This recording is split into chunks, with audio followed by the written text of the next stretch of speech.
Hello, good afternoon. Yes, I'm back, and hold on, let me pause this. Yeah, I'm back to play another set of Nice Code games, but there's a difference, which is that this time, it's the final set of Nice Code games. After this, there will be no more Nice Code games. So, hopefully these will be the best ones yet. Or, at the very least, so bad that they're, like, interesting. Oh yes. So, I've actually decided... I was originally just going to leave this game where it was last stream, but I've decided no. I'm actually going to go back and try to play through this whole thing. So, yes. So, last time I was playing the Titanic bootleg that might have been made by Dragon Co. or Nice Code, I'm not sure. But yeah. So, I've decided to go back and actually try to finish this one. Well, maybe Rose is better, but I don't think I've ever actually seen anyone try to beat this game as Jack. Which is why I picked him. Also, it's just me, or is the percussion playing it's like playing to a completely different song to everything else. It's weird. So, yeah. I should point out, by the way, so I'm playing the Sunken Ship version of this game, which I've also never seen anyone ever actually finish. Oh, okay, I don't know how you dodge that. How do you grab this? Actually, can you grab onto that? I don't know. Yeah, I do remember, yeah, the consensus being that the auto-scrolling level was the hardest level in the game. I don't know if that's actually true, but I'm inclined to believe it, because it took me quite a few tries. It's kind of funny, this game, because I feel like it comes close to... Ooh, it comes close to being really good. But there are a few issues that are worth noting about it. Okay, so I'm trying to figure out where to actually go for a start, because I'm not sure where you're supposed to go on this map. Can you go... Oh, wait, you can climb up here. Okay. But yeah, I seem to recall basically people saying that the auto-scrolling level is the hardest bit. And if that's the case, then, well, I'm already through that part. Yeah, I mean, the music is mostly fine. I mean, again, this sounds like it's trying to play two songs at once. So I'm not entirely sure about this one.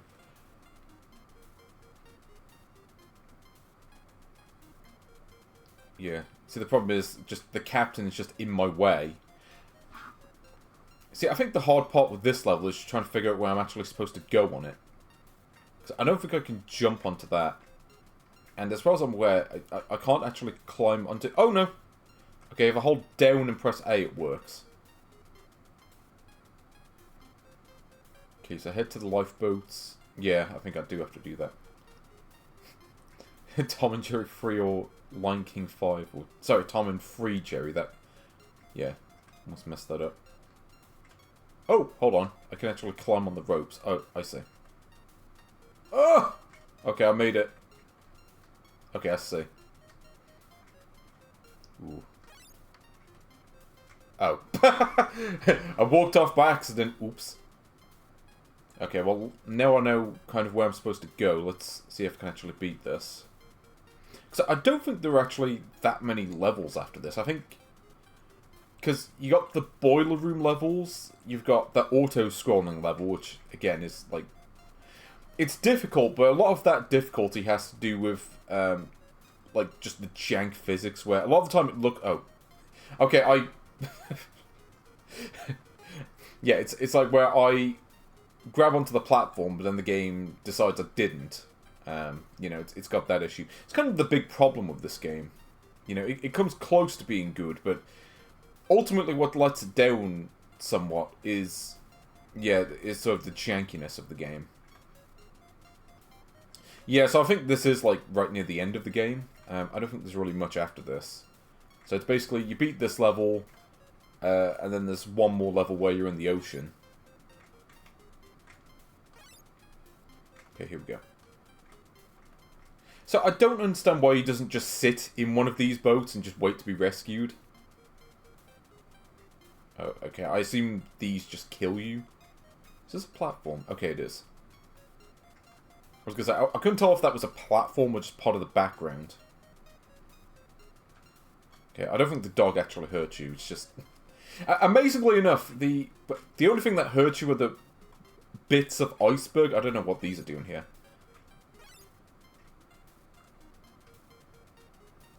So, am I supposed to go up or down at this point? I'm going to assume I go up. Let's try that. Or, no, this isn't the start of the level again, is it?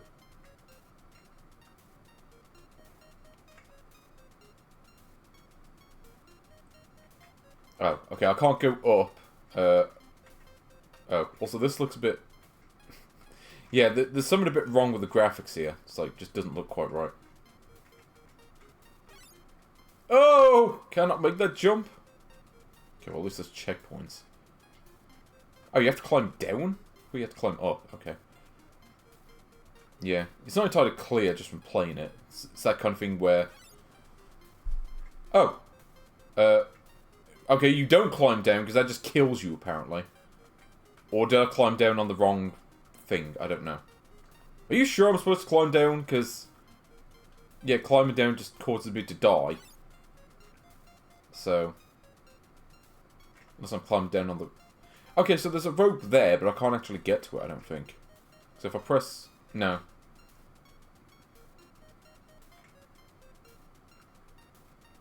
Yeah, so there's nothing here. I think that's just where the collectibles were. Fine, let's try to go to the right and then try to go up. See if that works. Because, yeah, I can't climb up this. It just won't let me. So, can I climb on this rope that's above me? Or... no, I guess that works. Okay. Okay, okay, if I press A, just... let's go. Hooray.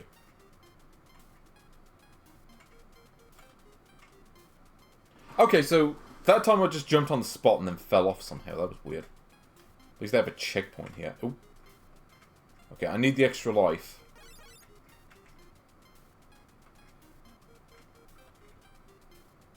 Ah, here we go. Oh, it's just this one woman pacing back and forth, just like, how do I get off the Titanic? Maybe I should get on the loaf bites, or... loaf bites? Whatever. Yeah, I'm not really sure what the deal is with the animation, but, yeah, I mean, the animation isn't actually that bad in this one. Again, it is kind of Prince of Persia-like. It certainly plays and looks a lot better than the other, Dragon Co games. Like, this... again, this one I want to say is almost good. Again, it's just that sort of bit of jankiness. You know, it's a game that... oh. Probably needed a little bit more polish. Also, yeah, thanks for just putting a random bit of iceberg to get me killed. Also, I assume if I touch that crack, I'll just die immediately. Given how this game plays. Okay, what? There wasn't even like a rope there, that was weird. Okay, so... if you don't let go of down immediately after you let go of the rope, he just crouches and gets hit. Okay, I have no idea what you're supposed to do there. So, like, what am I supposed to do there? Am I supposed to, like, jump off at the left and then, like... because that doesn't even make sense. It's like, oh yeah, I'm just gonna just randomly jump off the boat and then that will not get me killed. Even though on all other occasions it does. So yeah, I'm not sure they quite thought that bit through. Okay, I don't really, I don't entirely get the level design here.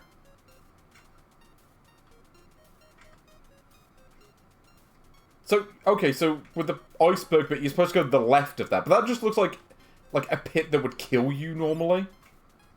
Because there's nothing there. Also, okay, so the controls here are kind of jank as well, where sometimes you move forward further than you want to.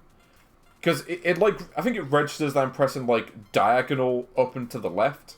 So it just causes me to move left, which just means it just gets me killed again. Yeah, the controls are slippery at times. Like, basically, anytime I try to do platforming, the controls just become slippery. Also, I'd just like to point out, this game over screen doesn't really make sense at this point in the game. Like, at the beginning, it kind of makes sense. Because, you know, it's like, oh, you're stuck in the boiler room and you went down with the ship. But at this point in the game, I'm outside of the Titanic. So the implication that I went down with the Titanic no longer applies. So, I guess the implication is just, you lost because the Titanic sank. Which, yeah, that I mean, that's just kind of what happened anyway. No, the controls aren't nearly that bad. It's just, I don't know. Sometimes it just moves a couple of steps further than you want it to. Because of the way it registers diagonals, I think. Well, I may press diagonal by accident. And then it just causes me to run off the platform.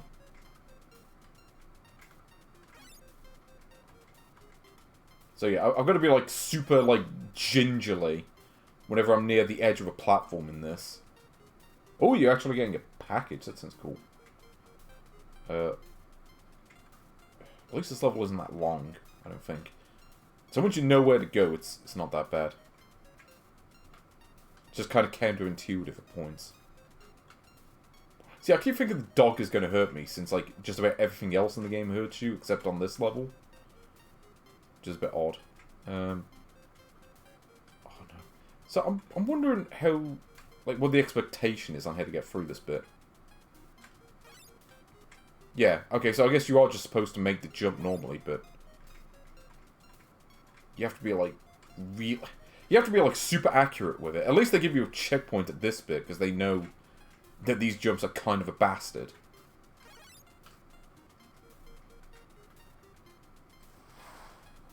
The EverDrive N8. Ooh.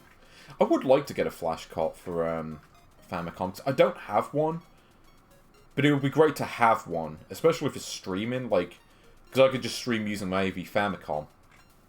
Titanic. No, that's a different bootleg to this. Yeah, Titanic was the Hummer Team one, wasn't it? Okay, so apparently I'm supposed to climb down here and then go to the left, which is just, again, kind of... Look at that. Like, I'm so close to the ground. How is he... Oh. Okay, so I walk to the left there and the level just magically ends. Okay, that's weird. Okay, so... Now I have to not die in the swimming bit. Wait, hold on. Can I climb on the platform? Or... I don't get it. Great, I'm just, like, stuck. So, how do you do this bit? Okay, is it possible to climb on the platforms? Because the game isn't letting me do that. Because it looks like you're supposed to be able to climb on that, but the game just says no. So, apparently you can climb on them, except the game just doesn't let me do it for some reason. Because I'm doing it the same way that I do in the rest of the game, and the game just is like, nope. So, I don't know... Oh. Okay, that time it magically worked. I, like, pressed in the opposite direction that I'm trying to go in. So I don't really get that. Ooh. Okay, I'm amused by the sliding animation. Oh, you have to just press A? I thought you had to press forward in A. Yeah, I can do this. Oh. Except there happens to be a jellyfish there that causes me to take damage. That's a massive jellyfish as well. Thumbtanic? I don't think I've ever seen that one. Is it like Titanic but with Thumbelina?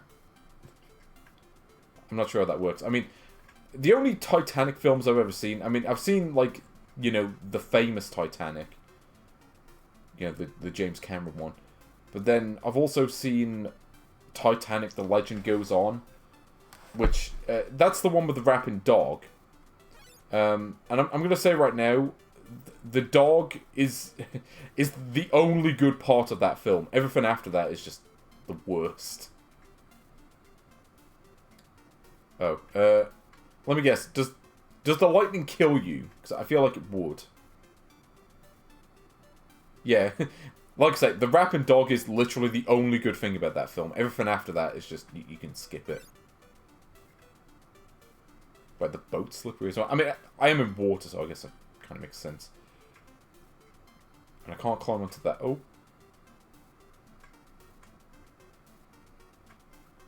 See, now it's a game of, like, trying to figure out what kills you and what doesn't. So, I assume any fauna kills you, except for the dogs. Everything after that, I have no idea. Whoa! Okay. Somehow I got away with that. Even though it looked like a kind of clip. Yeah, jellyfish, just as dangerous as they are in real life. It's kind of the thing, like, people make a big deal about sharks. Yeah, jellyfish are 10 times worse. They just sting you and then that's it. The uncut version of the Rapping Dog? What's the difference between the cut version and the uncut version? Was there like an extended version of the song I don't know about? But yeah, like I said, I saw that film once, like, in its entirety. Again, the Rapping Dog is the only thing worth remembering from it. The rest of the film, you just, like, no. Well, at least I've got plenty of lives left for this bit. Oh. I don't know if you're actually supposed to make that jump or not. Oh, okay, I got an ore. And apparently the jellyfish despawned. Yeah, so it was like... So Titanic Legend Goes On was like it was Italian. And then I guess the Italian version had a different song. Ooh, extra life. Hooray. Well, wait, is this the end of the level? Okay, let's not get killed by the... Oh. Yeah, if you'll let me grab on the boat... There we go. So you have to be in a specific pixel. Also, I love this animation of Rose being like, "Get on the boat!" Oh. And that's the game. It's like, yep, oh, and the same crashes. Great. That's amazing. Okay, so that was a... I'm just going to pause that. So yeah, apparently the film ends with the Titanic magically getting fixed, even though they were clearly on the rescue boat at the end. And I guess they both live in this version. Or maybe, you know what I think it is? So that picture at the end, I think they intended that for a cutscene at the start of the game, and then they just never got around to using it, but they didn't want to waste the assets. But there we go. So, I beat Titanic. Titanic is completed, so we can... And I should also point out, by the way, that, yeah, if I order this... So I can see how many of these games I actually completed, which is... yeah, 50. That is game number 50 that I've completed in the series. That's actually quite a lot of games, to be fair. Regardless of how basic a lot of these games are, complete 50 of them, that's pretty good, actually, I think. And apparently deer stalking is like the limit of how bad these games can get with what I'm actually willing to beat. Also, shout out to Tigerbug for the follow. They followed while I was, I don't know, taking a couple of days off, you know, working and all that. But yes, shout out to them. Also, yeah, I probably should put this game higher on the list. It's better than Barroom Shootout, now that I think about it. It is... Yeah, I think it's the best of the original games, maybe. I think I'll... Would I ever have played Haunted House? Yeah, I don't know. I think it's just a little bit too jank to be better than, like, these ports. Because these ports are the best games. Titanic is probably the best of the original games. But yeah, again, it's a little bit too janked to... With a bit more polish, it would probably be quite good. But it's a lot more cohesive than most of the other games. Which is why it gets to be at the number 7 position. Yeah, Ballroom Shootout is playable. It needed more variety, though. Great, speaking of ports. Okay, so welcome to the Tower of Doom. What is that emote? O's? Lose? I don't know. I'm sure I've seen that somewhere else, but I could not tell you offhand. So, yes, Tower of Doom. So I think this was meant to be like an AD&D game originally. Except, well, basically it was supposed to be released by Mattel originally. Also, the game isn't actually letting me start it, which is great. Okay. Now, what's it do? Why is it not letting me start the game? It's like literally just, no, we will not let you play. Okay, no, it will. But yeah, this was meant to be a D&D game that was going to be released by Mattel, and then they... Oh. And then they just scrapped it because they stopped supporting the Intellivision by the time this game was set to be released. And yeah, this is it. I don't know. I seem to recall the original version of this is meant to be quite impressive. Oh, and apparently the skeleton dies in one hit. But yeah, so what was it? Like, Mattel had like 2 AD&D games on television, and this was going to be the 3rd one. The first one, I think, was more arcade-like, and then the second one, they tried to make it like a full-on, like, dungeon crawler game. And this is meant to be kind of like an action RPG.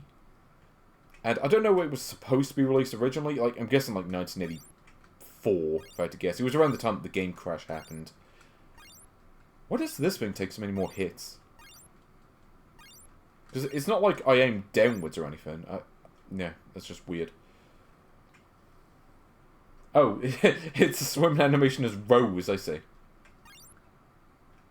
Okay. I must admit, I don't recall ever playing the original version, but I did look up video footage of it recently, and yeah, it looks a bit more polished than this. Ooh, maybe we get to fight a dragon. Or maybe it's just a snake, I don't know. Okay, so I guess I won. Now, I do know that if the shields on the bottom run out, you die, and then the game just kind of ends. I mean, I will say this. This is definitely better than Heroes of the Lance on the NES, because that game is just trash. Like, that is seriously one of the worst games on the NES. I mean, it's certainly a lot better than that. I will give Nice Code credit. I have played worse D&D games. I mean, granted, I am not an AD&D fan, like, at all. Like, that type of board game, I just... Not really my thing. I mean, yeah, big surprise coming from the person that doesn't like turn-based RPGs. But there you go. Also, yeah, it's just multicart sounds. I don't know what the deal is with that. Okay. Also, it seems like the enemies die really easily. I know I'm playing on novice mode, but the game wouldn't really let me pick anything else. It just kind of immediately went to the game before I could even do anything. Which is a great menu design.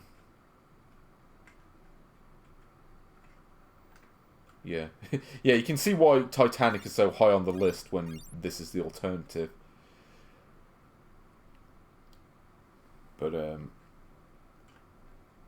know. It's the kind of thing... I mean, honestly, if I went back and played the actual Intellivision version of this, it'd probably be... I probably would quite like it. Because, I mean, like... again, not really an RPG person. I do like a good action RPG at the very least. And I do feel like the original version of this might be up my alley. I'm not sure if it's... Actually, is the original version of this on Intellivision Lives? Because that's what I'd be interested to know. Wait, what am I doing? Wait, did I exit the game or did I go to the next level? I can't even tell. I think this is level 2. So I know the idea is that you're at the top of the tower and you have to get to the bottom. And the PS4 app logged you out. Is that Twitch app? Yeah, unless you don't need dice to play this. I mean, if I want to play dice, I'll play the game dice that I played on one of the previous streams. I've actually been going back and putting time codes into all of the streams for the archive uploads, just so that people can search for certain games if they want to. I mean, this is playable enough. I mean, some of the Intellivision conversions have been diabolical. This is one of the less bad ones. It certainly plays better than Thunder Castle, the conversion of that.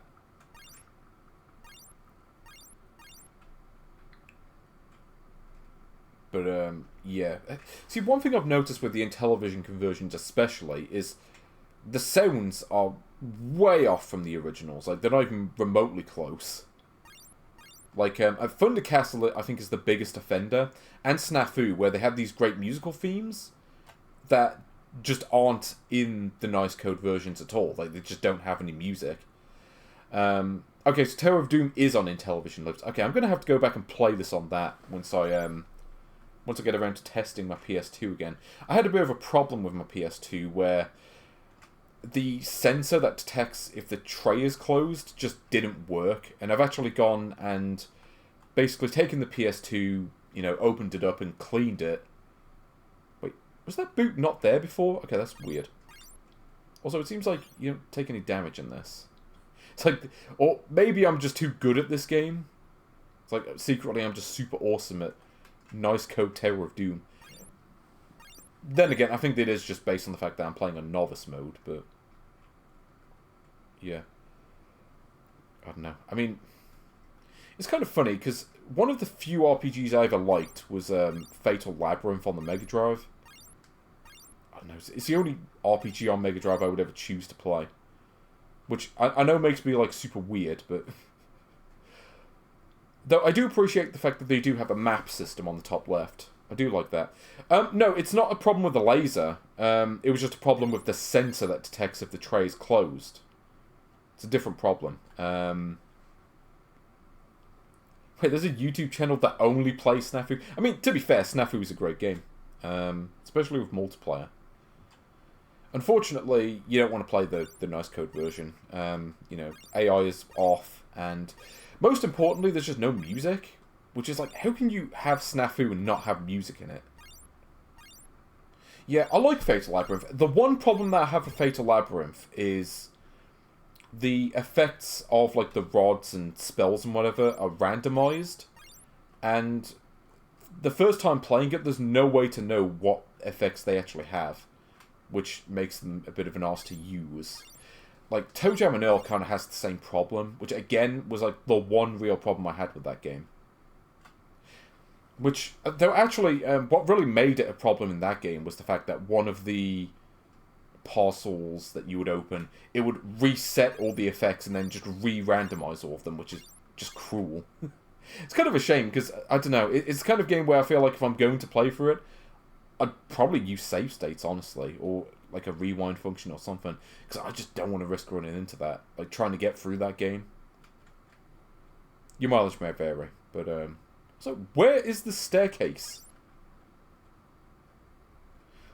Yeah, I'm kind of allergic to them. I kind of wish I wasn't. I mean, I wish I could appreciate them more. I don't know, I wish I could be more, sort of, more all-around in regards to being able to appreciate games, but I was never that person. I wish I could be, but I don't know. It's just that kind of thing where I've got my lanes, you know, and my lanes are more, you know, action-oriented games, arcade games and all that. Yeah, I'm probably going to move on from this soon, because I don't think there's a whole lot more to see with this game. Again, this is one that I do want to go back and play the original.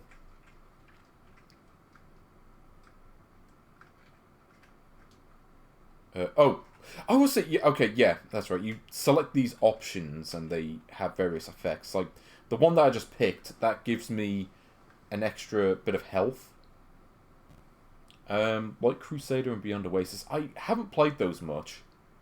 I think I played a bit of Beyond Oasis. I do remember liking what I played of it, but I never got very far into that one. Oh, what is... Okay, I don't know what the green thing is. I'll see what that does before I move on. Maybe test out the items too. Of course, there's no in-game explanation of what they do, which, you know, is fine on Intellivision, but... Yeah, when you're... See, look at this. I'm trying to select the boots, and it just won't let me. I don't know if that's just, like, a UI problem, or if that's... Like, oh, okay, at that time I managed to select it, but... It doesn't seem to do anything. Also, it won't let me go to the right so I can get to the green thing. You know what? Okay, we're going to move on. There are other versions of this. But what's really funny is that the other versions look mostly the same. So, here it says, press any key to start. Story 4. Oh, what game was that? That was called something else. Oh, that was Beyond Oasis, wasn't it? Why they called it Story of 4 in Europe, I have no idea. Because there's nothing to do with, like, Norse mythology. Just really bizarre. Okay, so this is the same game, except it just looks stupider.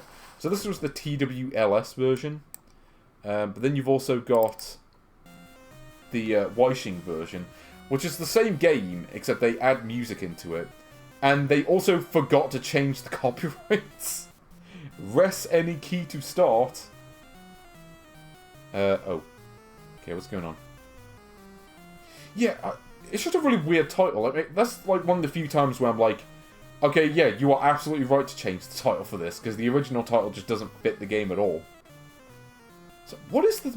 What is this music? Now, I seem to recall that the music somehow breaks the game. So if you remember Thunder Castle, one of the reskinned versions added music, and it seemed to break the game, I think. At least I'm going to assume that's what happened. And this apparently has the same problem, though I'm not entirely sure how it breaks the game. Kind of want to try that out.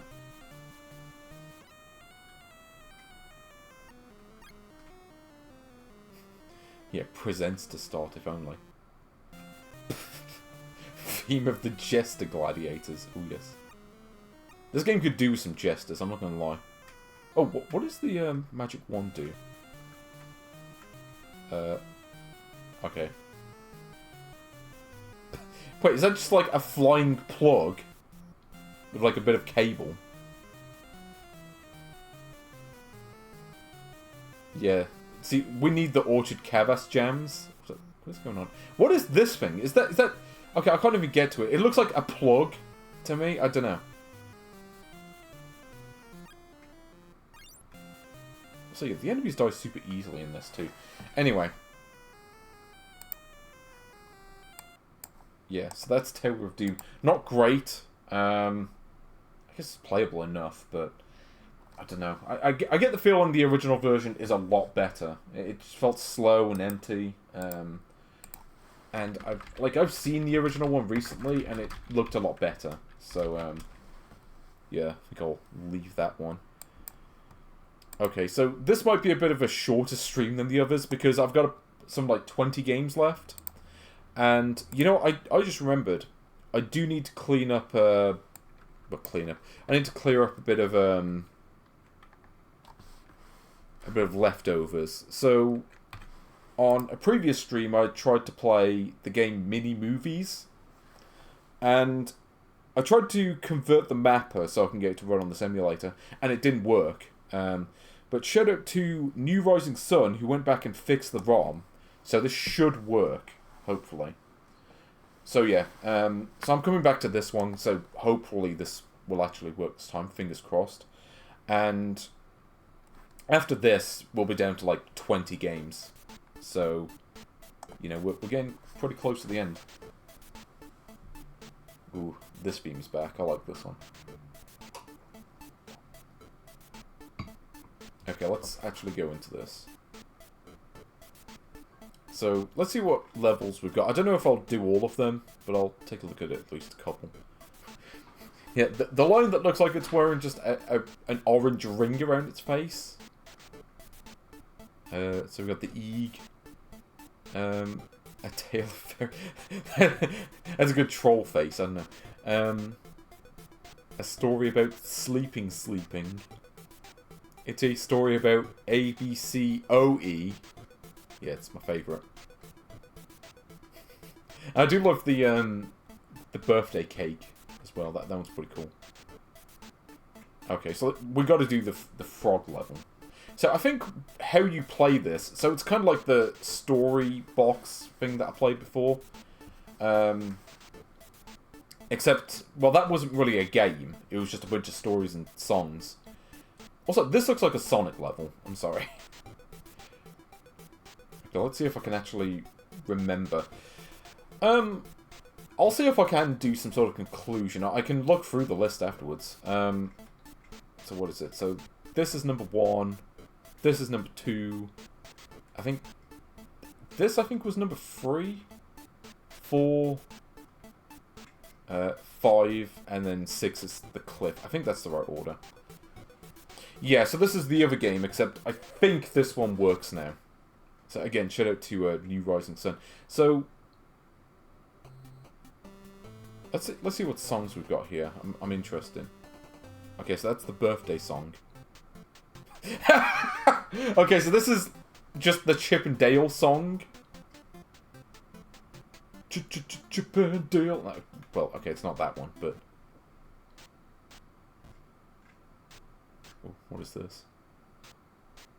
It's like a really slow version of one of the other songs. Twinkle Twinkle Little Star. Okay, that's just a remix of the previous one. This is the Olympic song, isn't it? Maybe it's based on something else, I don't know. And this sounds like a remix of it. And I don't know what this one is. Yeah, we have to go for the Chippendale theme. Here we go. So let's see if this story works correctly. Ooh, an NSF for this. That would be cool, if only for the knockoff Chippendale theme. Also known as the Eggs theme. But I'm glad this is finally working.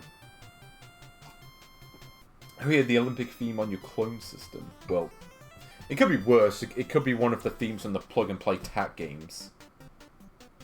And I think there are ones that do have that as well, for some reason. I don't know. Wait, a bigger space look. Okay, you're in the middle of a forest. That's quite a lot of space, I think.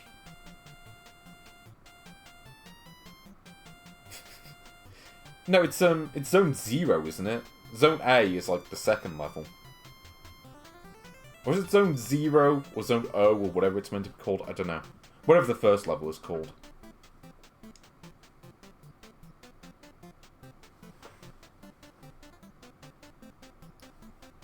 So it's basically, the frog is like, you know what, I'm just gonna live in the ocean.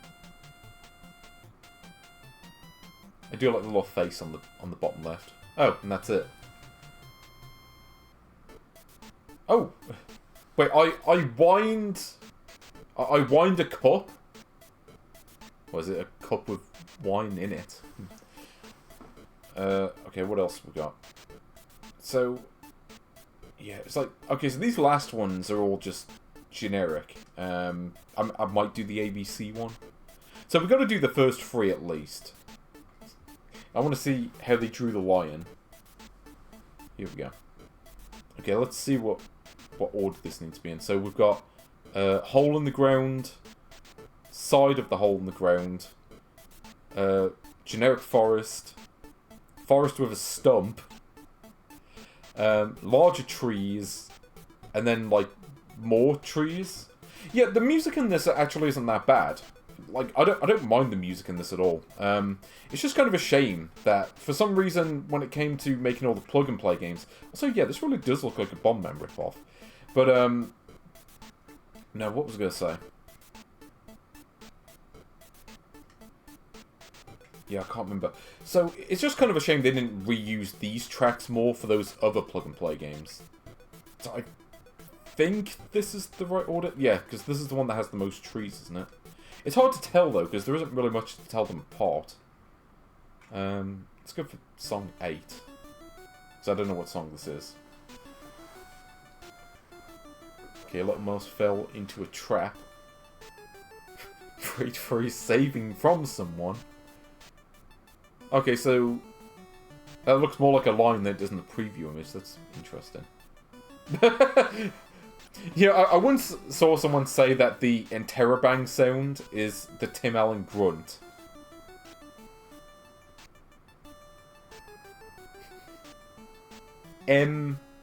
But is the frog... frog. Sorry, I'm thinking of the last one. So, is the mouse's name M? Maybe it's Eminem. No, probably not. That's a bit silly. Yeah, I mean, there's not really much of a game to this, but then again... there also wasn't... well, there wasn't any game for the story box, and that is on the list. So I'm going to have to check to see where that is.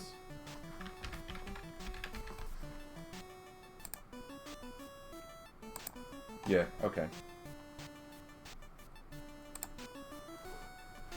Yeah, I mean, this is fine. Again, oh.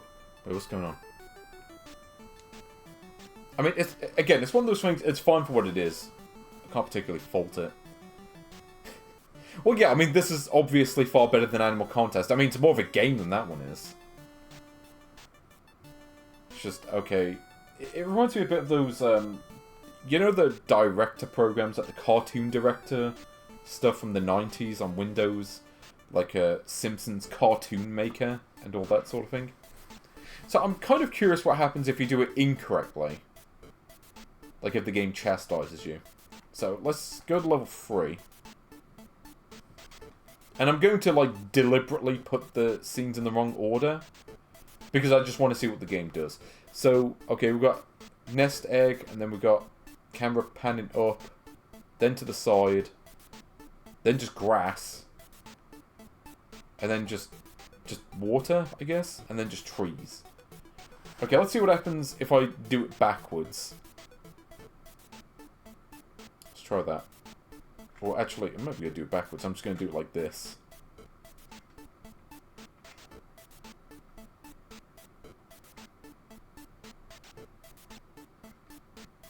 Oh, okay, so it just says you got it wrong.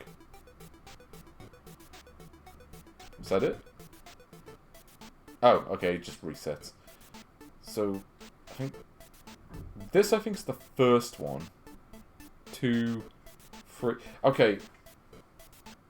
This is a problem. I don't remember what order the last half go for. So, I think...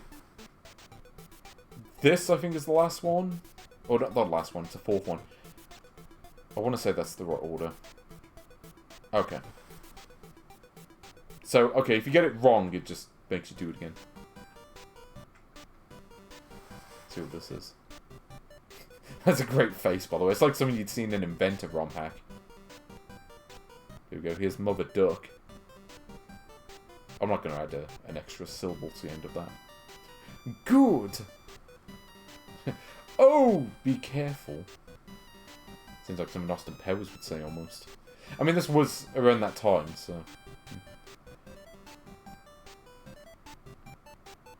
So, is this song meant to be based on anything? Because I'm kind of curious.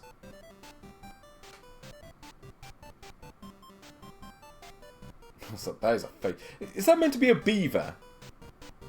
I don't know. It looks more like a character from, like, Dinosaur Adventure. Or, like, any other Dingo Pictures film. But not quite as bad, to be fair. Oh! That's a waterfall! I was thinking, oh, that's a baseball. But, not quite.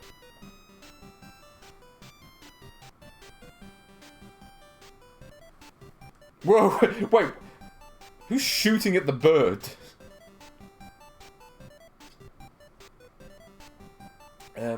Yeah, I wouldn't be surprised if there was a Chinese version of this. Okay, that's just Winnie the Pooh.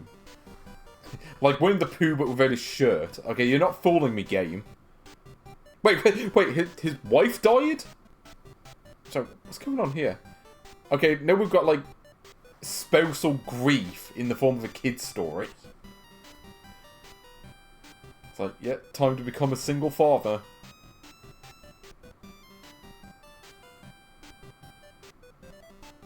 I mean, to be fair, I've seen much worse English in, like, more official games. I mean, Commando comes to mind, you know. Broke the first area, now I move into second area, or whatever it said in that game, I don't know. But there we go. There we go, I wind another cup. Okay. Let's see what they've got for... Yeah, let's do the ABC song, but let's pick the wrong song for it.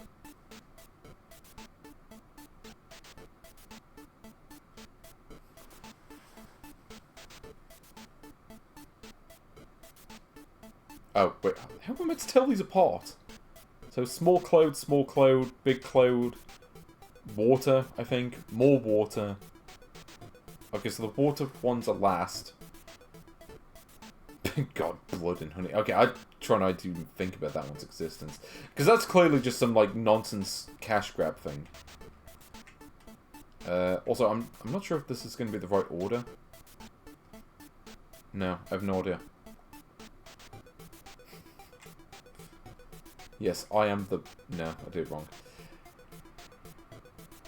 I don't remember what order this is. Is the patch of grass the first one? Maybe? I am not drinking alcohol, I've just got the squash. Yeah, same as usual. So I do it.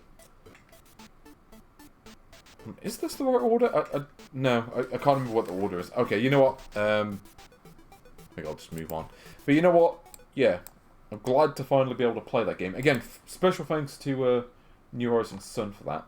So this is where Storybox is. And its placement on the list should be testament to, well, the quality of the games below it. I mean, there's more game to it than Storybox. But there is less wolf content. So I don't know. I think I'd rather play Metromania by just a bit, but there we go. So mini movies, the 51st best game. But okay, I think we're down to like the last 20 games, I think. And some of these, I'm not even sure if they really qualify as games, or barely. And the next game is a good example of that. Here we go.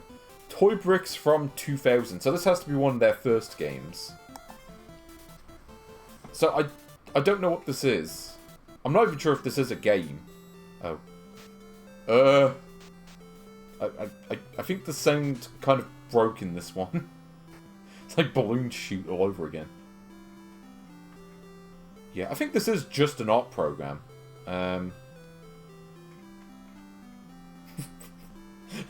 Yeah, there are no brown bricks in this one. I mean, red is as close as you can get, but... You know what? I'm just going to do this.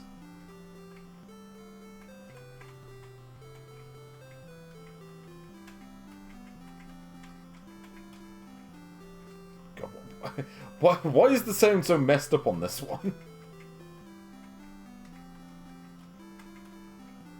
Yeah, I'm just going to do the... Hold on. Can I not delete... See, this is the problem, because I drew this one by accident. How do I go back to the menu? Ah, here we go. Except, I don't know how to get to the clear option.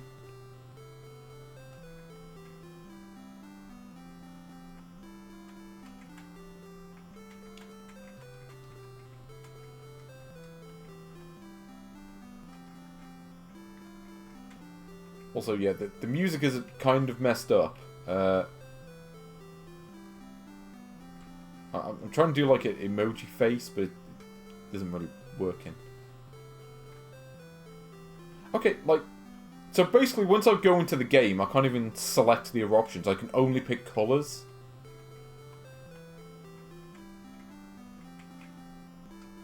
There we go. Yeah, it's the sunglasses face from mine. Okay, so what does look do? What does exit do? Oh, it just resets the game.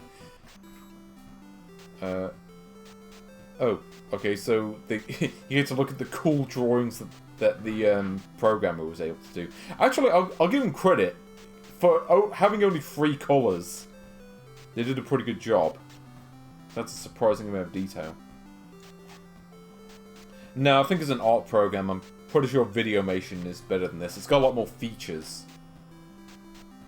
But yeah, Videomation. I mean, that's about as good as you can get for an art program on the NES. The problem with the NES is that it's really kind of too limited to be able to do this sort of thing well. Just on a graphical level. I don't know. Like, you really had to go to, like, the SNES, you know, with Mario Paint. Before you start to get to any, like, really good art programs on console. Here we go, let's play. See, I was going to draw pink jelly, but there's no option for pink. Architect? I don't remember Architect. Okay, now it just won't let me draw it all. Okay, so it seems like the sort of thing that might be kind of interesting, but is also kind of broken. Sometimes it just won't let you draw anything. Oh, wait, what's going on here?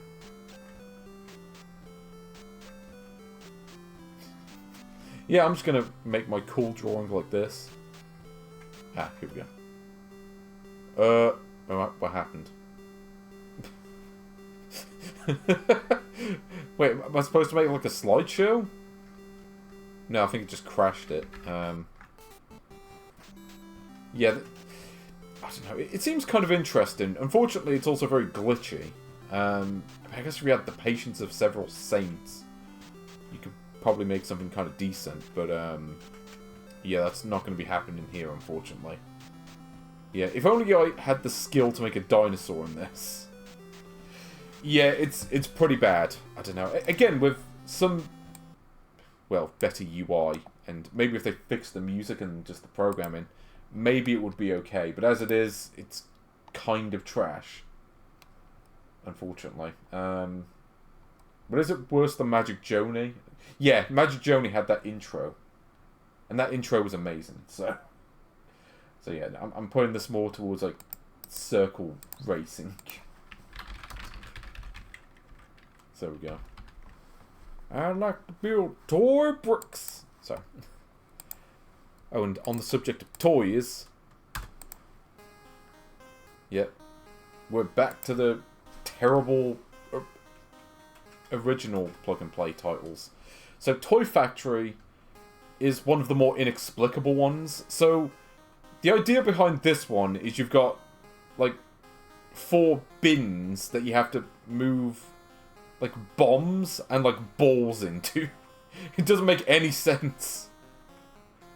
So, good luck doing this, too. Like, you've got 4 different bins, and it's hard to tell which ones are even correct. So, like, you've got the blue clocks that go into the pink recycle bin. Oh yeah, and also if a bomb goes into the wrong one, then you die. Oh! Thank you. I will gladly turn the sound off. Okay, let's get the gems back on. Ooh. Yes, Wrecking Crew saved me. Now, there is a strategy to playing this game, which is... if you press the A button, it controls the green conveyor belt at the top. And you kind of have to use that in order to make any progress in this.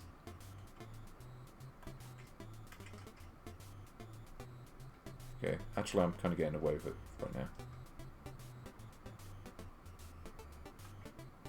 Also, yeah, so you'll notice, well, you may have noticed that the blue conveyor belts, I have no control over those. They just change direction on their own. But this is how you play it. Or how you play it effectively, anyway. You kind of just have to just keep moving the green one constantly. Okay, that time it moved it twice, and I swear I pressed it once. That's just the game being awful. So, yeah, like, what even is the idea? So, okay, in order to beat a level in this, that green thing on the left of the screen has to basically make it to the top of that that pit or well or whatever it is. I don't know. So, again, this is one of those games that just doesn't make any sense. It's like, you know, by the time they got to this game, they were seriously just running out of ideas. Like, this game is, I don't know, it is to plug and plays what, like, Time Warp Tickers is to Action 52. It's like, you can tell they were just completely out of ideas by the time they got to that one.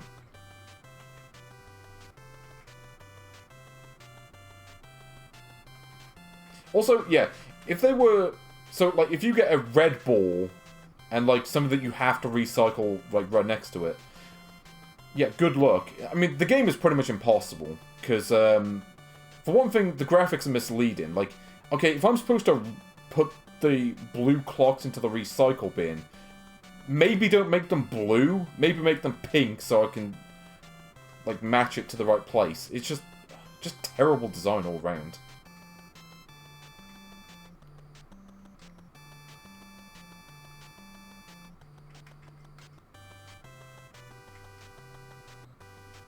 You really have to, like, be on top of the whole, imagine the conveyor belt at the top of the screen.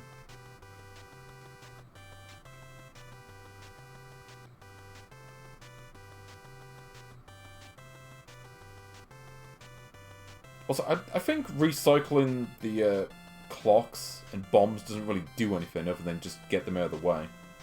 So, yeah, thanks. Appreciate it.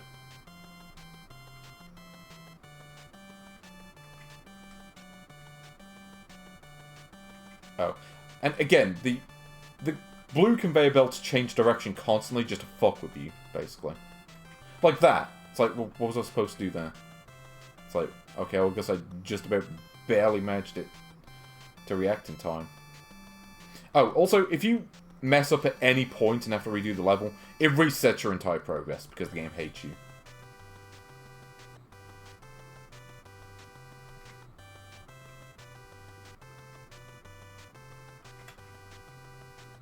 By the way, if you get one of these wrong, it you lose like half your progress of the entire level. It's crazy. So I'm not sure if I got that in the right one or not.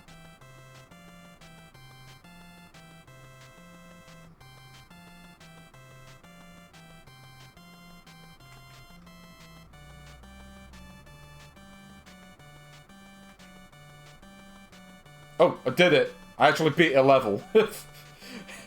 Oh no, I have seen... so I have seen... I can't remember who made it, but there was an attempted playthrough of this game. And I say attempted pointedly. Not that the game is impossible. Well, actually it is, but for reasons you might not expect. Possibly. Yeah.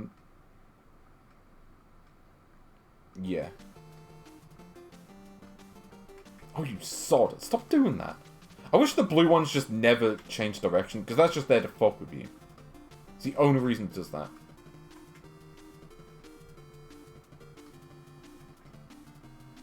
See, like that. It's like, well, naturally I'm going to move the blue clock into the blue bin, because it's blue.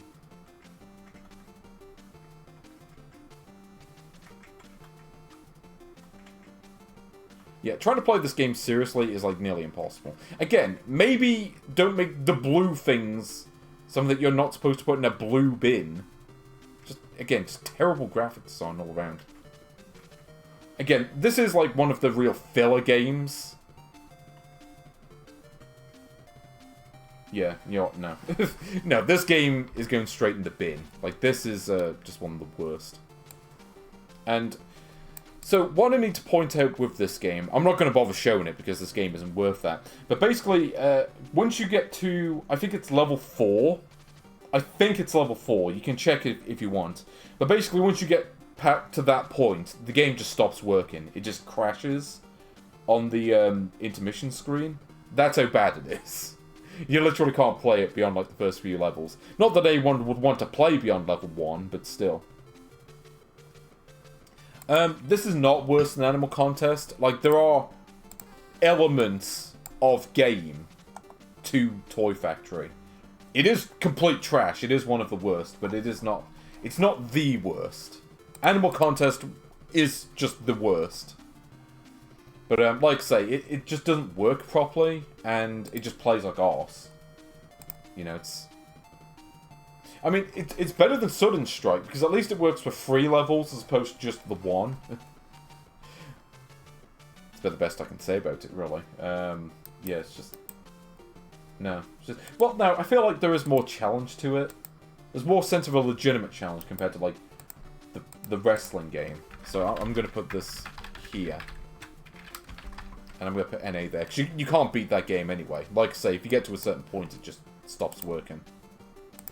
So this next one, I have no idea what this is. I've never actually played it, though. Before I move on to it, I do need to point out the other version of Toy Factory, which is called Fruit Tree. So this is just the same nonsense, but with different graphics.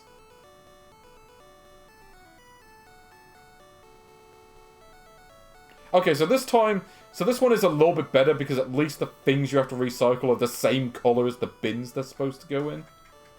So they got one thing right.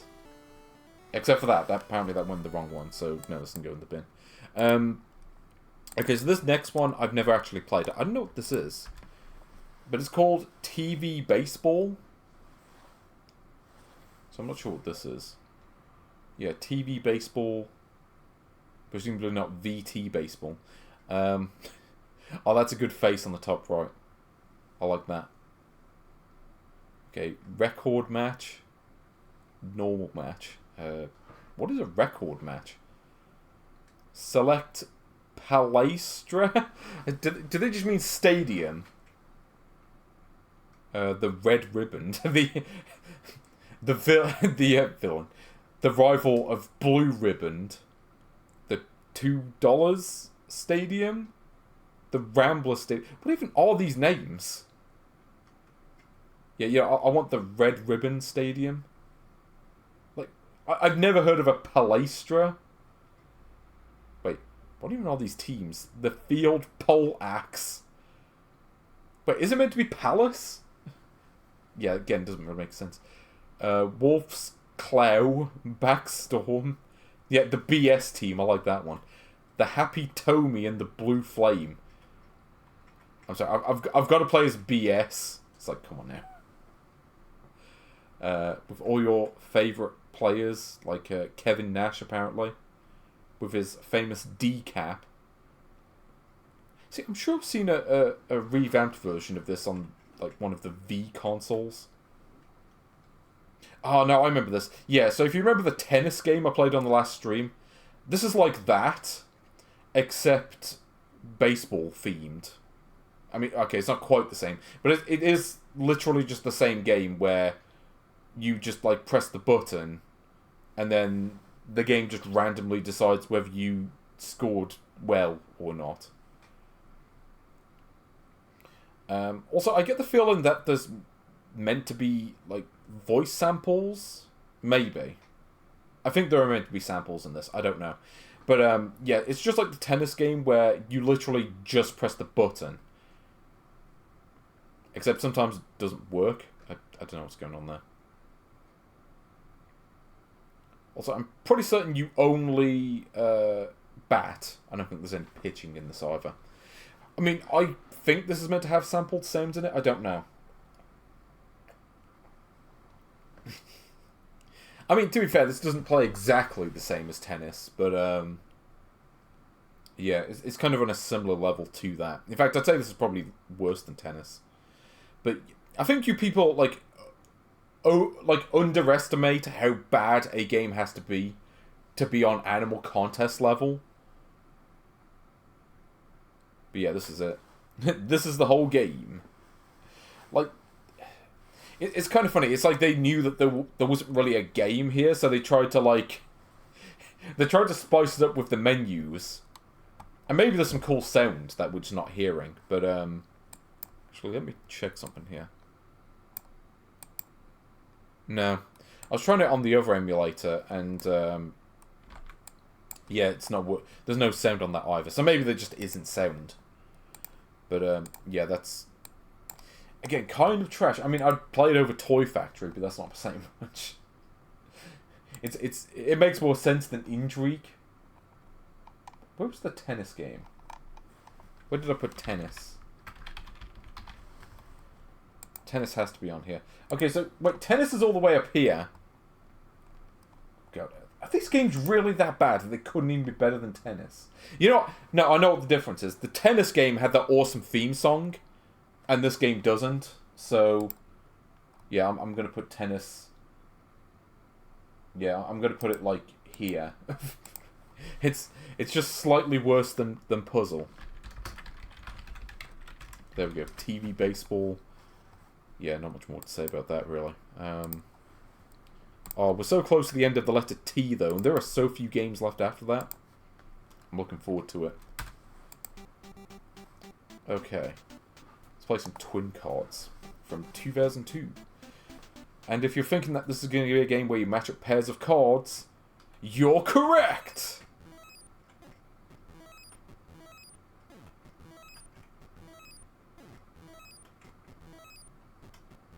Also, the binocular face. I'm sure I've seen that from somewhere else. I don't know. Also, there's like a boat on the bottom of the screen. But yeah, it's literally just... You know, we've seen one or two other games like this, but this is probably the best of them. Feels like there's more challenge to this one. Yeah, it's got just a boat. Not the Titanic, but it does have a boat. I do wonder... Because I feel like that goggle face thing on the left, I feel like that's ripped off from something. At least I'm going to put the cards next to each other every time. But, yeah, this is it. Okay, so let's... I mean, we've kind of seen all there is to see for this one already. But let's take a look at the other versions. So, firstly, we've got this version. Let's actually try level 2. See how hard it gets. Okay, so now we're on stage 40. Ooh, there's a lot more to match up on this one. Okay, so this actually does get kind of difficult, I think. So, you know, I'll give them credit. They put quite a few cards into this one. So I like the batch of mushrooms, too. Yeah, this one is just kind of the same, except, well, I think the background and colours would change. I'm not sure if that's just because I picked level 2, though.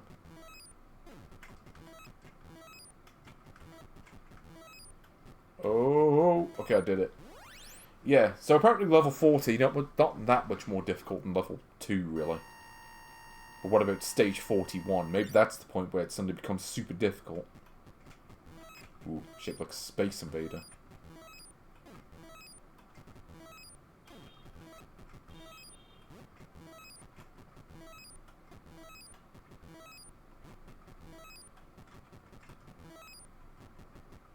But yeah, win.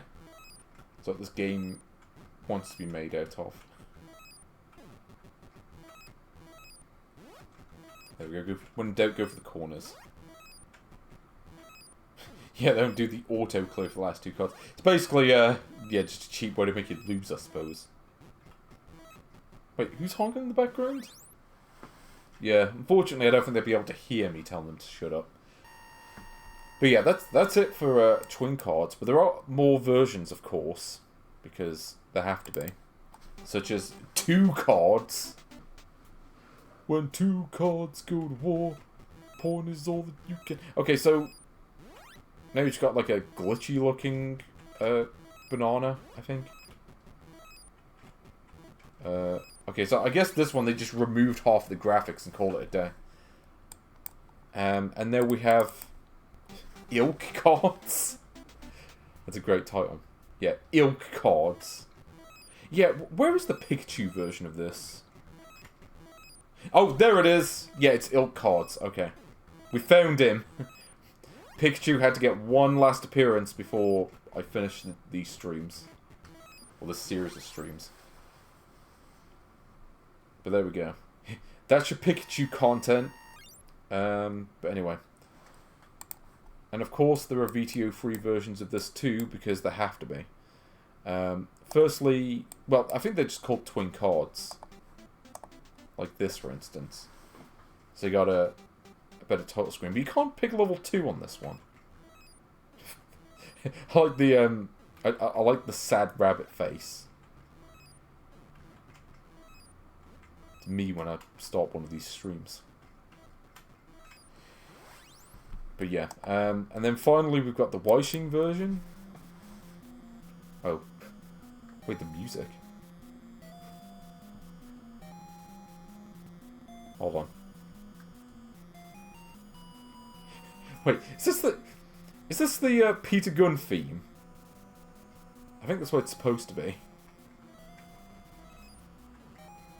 Why is it playing the Peter Gunn theme? Like... Also, it's the exact same seed for the randomizer too. Great.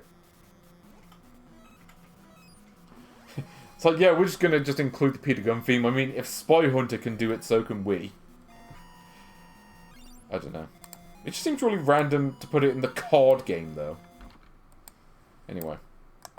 So that was twin cards. I mean, it's certainly better than the other card matching game at the very least. I think it was it Happy Match or whatever that game is called. So it's definitely... It belongs higher on the list than that. I can't remember where I put Happy Match. Oh, yeah. Of course it'd be pretty close to the bottom. Because that's where it belongs. Sod that game. I mean, we're currently 260 games in. Once I add this game to it.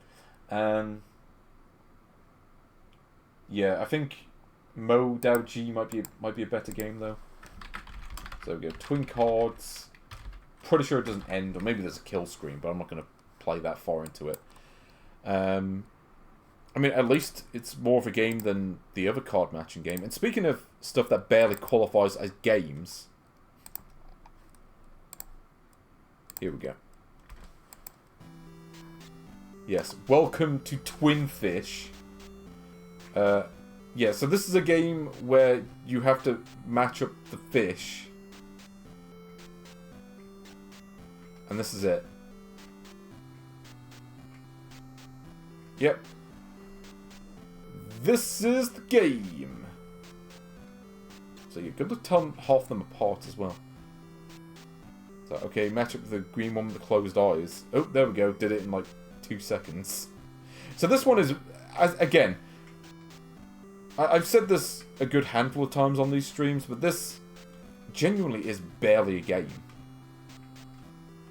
It's like calling this a game, I feel like, is being a bit charitable.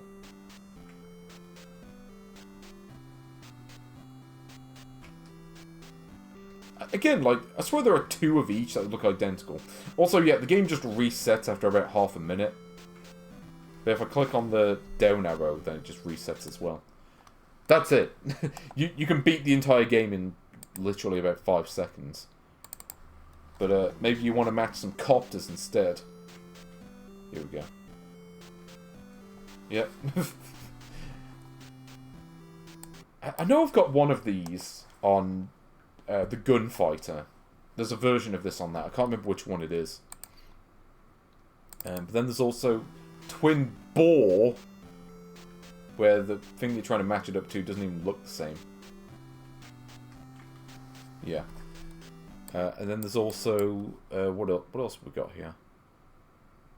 Oh, okay, the rest of them are all VTO free. Great. Okay, let me switch over to that, so I can show you what that looks like. Starting with Piranhas. Even though they're obviously Flounder from Little Mermaid.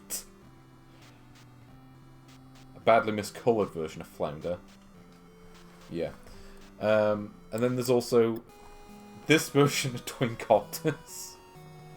Featuring whatever these faces are supposed to be. I don't even know. Okay, I have no idea what's going on with this version.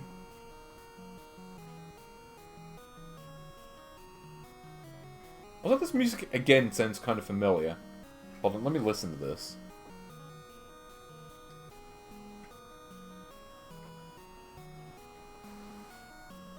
Hold on. No, I need to have a think. Oh, hold on. No, isn't this song taken from Final Fantasy? I think it might be. It sounds kind of familiar. And I'm speaking of, like, the first game.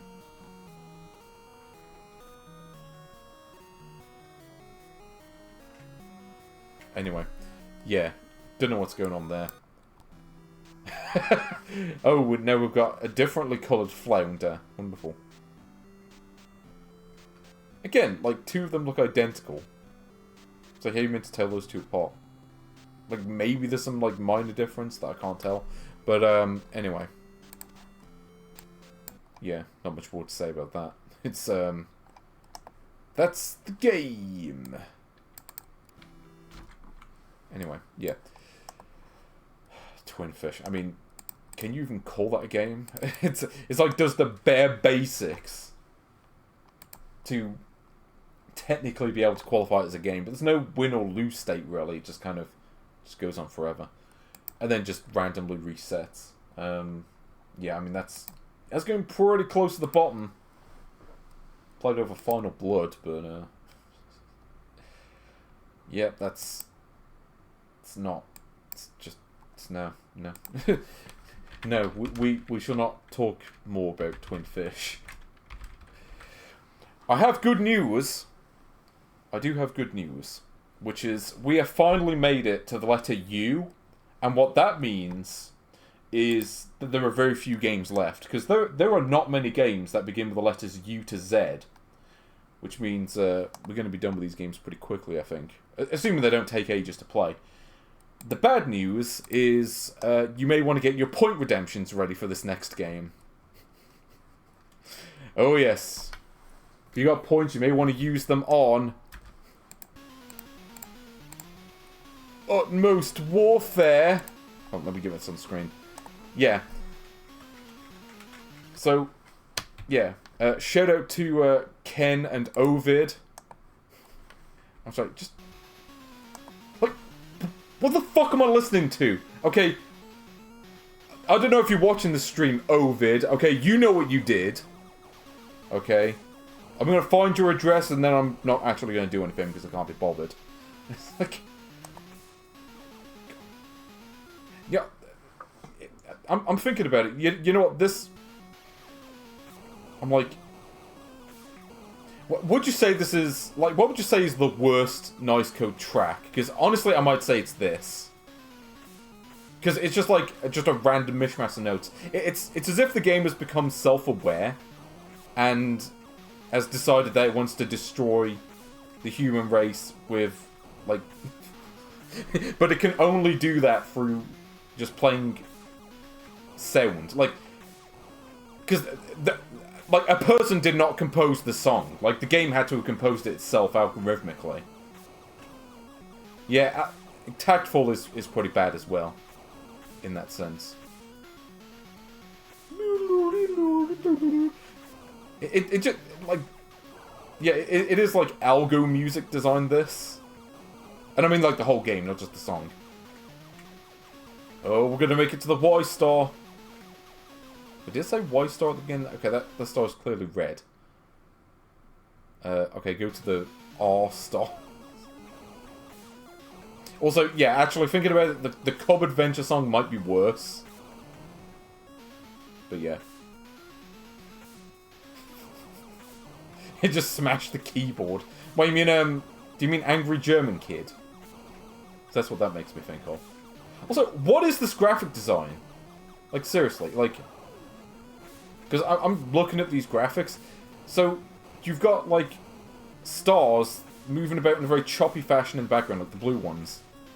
But then you've got, like, other stars that are, like, cream-coloured, that are moving towards you. But then you've got the projectiles that are also moving towards you. You really can't tell what the difference is. The ad of Windows Millennium Edition. Oh. Yeah, this is the theme of chaos. In fact, okay, I have an idea, because there is another version of this, and we're going to take a look. Now, here's the thing. I will actually save scum this next game, and there is a reason for this. There is a reason. I promise. Hold on. Can I access the credit screen this one? I don't think it works on this. Okay, so I am actually going to save state my way through this game. And you will understand once I once I get through this. So this is just the same game, except they just except they decided, yeah, this song is so bad, we're going to replace it with the Mirror Devil World song. So how are you meant to dodge those? Like, I'm sorry, those projectiles are impossible to dodge, because they basically spawn right next to you. So, basically the strategy is, don't be in front of an enemy. Problem is, they seem to move around kind of randomly, too. Okay, here we go. Now that I've got this power up, I'm going to just hold on to the... Wait, if you unpause the game, you lose the power up? So you pause the game and that causes you to lose the power up. That's... Yeah, great design there, lads. You know, thanks. Okay. I'm going to have to save and then not pause in that case. Like I say, I'm save scum in this game, but there is a reason for it. And I don't usually do this, so I don't want to hear any complaints in chat. And besides, like, does anyone really care about that for this? Oh, okay, now I've got the rapid fire. I think the other one might have been more useful. See, it's hard to tell what's even a projectile or not. Because half of the stuff flying towards me is just meant to be part of the background. Oh, also you may notice they kind of corrupted the graphics here. Because it's not supposed to look like that. Yeah, the game is so badly designed, you literally get punished for pausing it. It's like it just causes you to lose the power. Actually, is it possible to just, like, sit on one of the corners and not die? No, I don't think it is. I think the enemies just make a beeline towards you if you do that. Well, technically you can pause, it's just that you get punished if you do. And this is literally the only game I can think of that does that. Also, the hit detection is incredibly bad. Like, sometimes you'll be, like, miles away from the enemy and you just die for no reason. Because... Not to mention the enemies just appear out of thin air as well. It's not a case where they spawn near the top of the screen. Yeah, some of these games you just can't pause them. This one at least has a pause function.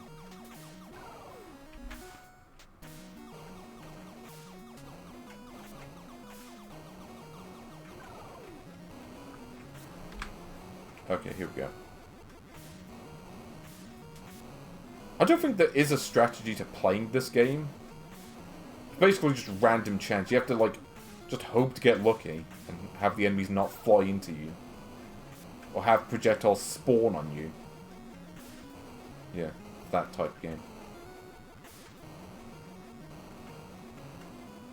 So I think the strategy is hold on to this power-up and never lose it.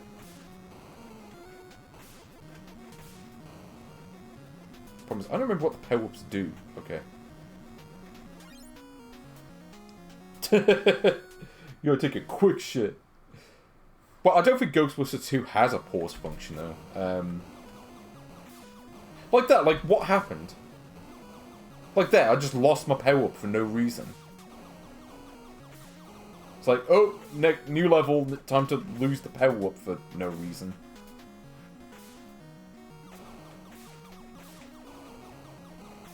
Okay. Like that, I just died for no reason. It's like, okay, the bullet was next to me, but it did not make contact with the sprite, but... Yeah, there you go. Also, it's hard to tell which enemies even shoot projectiles. Like, obviously a lot of them do, but it's like, how are you supposed to know in advance? Because it's just like generic ship designs. Not to mention, okay, I think the biggest problem actually is the fact that so many of the enemies spawn near the bottom of the screen, there's not really much you can do to react to that. And again, the hitboxes are just plain broken.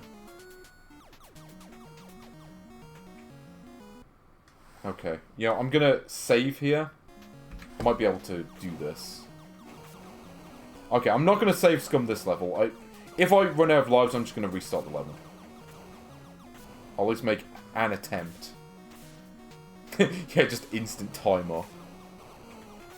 And instant game over, just because.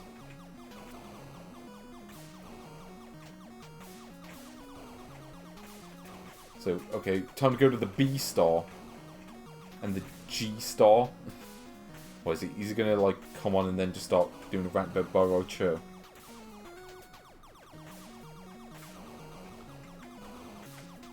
Yeah, I think I'm starting to get the hang of this a little bit. So, I don't know if you can fly into the enemies and not die. I assume you can't, because that's how it usually is. And again, I'm pretty sure the power-ups are random too. Maybe there's a specific enemy type that gives you power-ups. I don't think so, though. Okay, here we go. So we go into the B star. And then... Oh, that's right. I forgot there was the 5th level. The P star. Great. We're going to fight Pink Jelly. Okay. Yeah. See, I thought the game, like, ended after the 4th level. Nope, does not. Has to persist for a 5th one, just to spite you.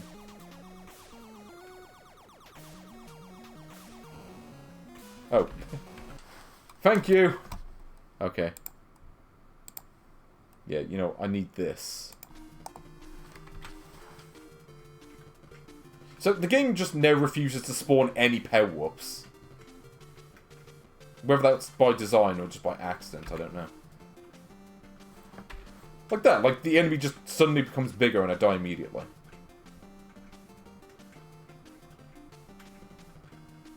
Okay, here we go. Yeah, it's like, good luck dodging anything in this. It's like... So you might have full... Well, you don't get full range. You get, like a third of the screen. Like, the bottom third of the screen you can move on.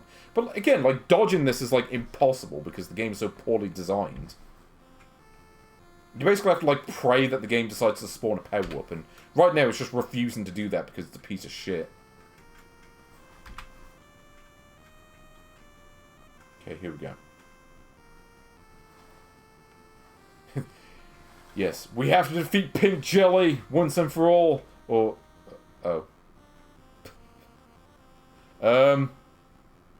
Wait, what's going on? Okay, so, from what I remember, what's supposed to happen here is it's supposed to spawn, like, an insect, and you're supposed to, like, try to kill the insect. Except, it hasn't even done that. It's literally just come up with, like, the world's lamest tech demo. Yeah, this is what happens when Pink Jelly invades your galaxy. You just get, like, showers of bullets, I guess. So, I think what's supposed to happen here, there's meant to be a final boss, except they didn't actually code it in properly. So, instead, you just get this. It's just... Thankfully, this is the only other version of the game, so we can safely just switch the game off. There we go. I think that's a fitting end.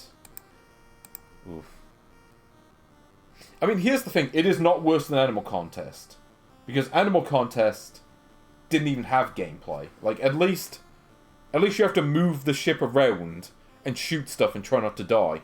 It's incredibly badly designed, but at least those design aesthetics are there. And there is the P-Star. You know, like, where Pink Jelly just decides, yeah, we're just going to destroy the game, because it's better that way.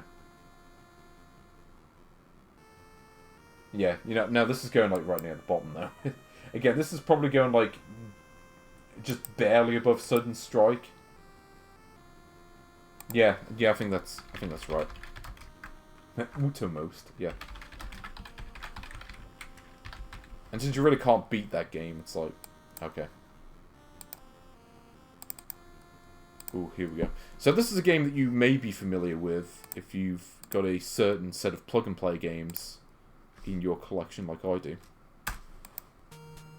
Oh yes, Vanguard. Also known as Vanguard in certain places. Okay, so apparently this version only lets you use one player. I'm sure there's a two-player version of this. Though whether you can do co-op, I don't know. I kind of doubt it. Because typically you can't in these kind of things. So, this game, I think they just saw Jackal and was like, okay, let's just make a rip-off of that. But just make it really slow and... yeah, just rubbish. I mean, though I guess in a way it's also sort of like, what's that game called? Iron Tank? Yeah, Iron Tank, by the way, not a great game, but it's certainly a lot better than this. I mean, the thing about Iron Tank is it's one of those games that's potentially good, but ultimately let down by the controls. Because it really needed a twin-stick setup, and yeah, you just don't get that with the game. Okay, so I can't shoot through the wall. Yeah, I don't know. I mean, Iron Tank is one of those games that could have been great, but just... again, it's kind of let down by the control scheme, I think. Really needed a... okay, I don't know how you meant to dodge that. That's just impossible. Because they don't give you nearly enough room to avoid that. And just drive over the turrets. I don't think this game lets you do that. Plus, I'm kind of curious to see what the other levels even look like. I don't think I've ever actually played beyond level 1. Also, you might recognise the song from the Donkey Kong bootleg, or whatever it was called. Kong King, I think it was. So this really does kind of resemble Ikari Warriors. And it's hard to say whether this game or Ikari Warriors for the NES is worse. But at least they give you your health back when you beat the level, so I do give them some credit. Oh, okay, if you press the B button, you fire a missile. Okay, I'd kind of like that. Do I get infinite missiles? Okay, select doesn't do anything. And you also don't rescue anyone.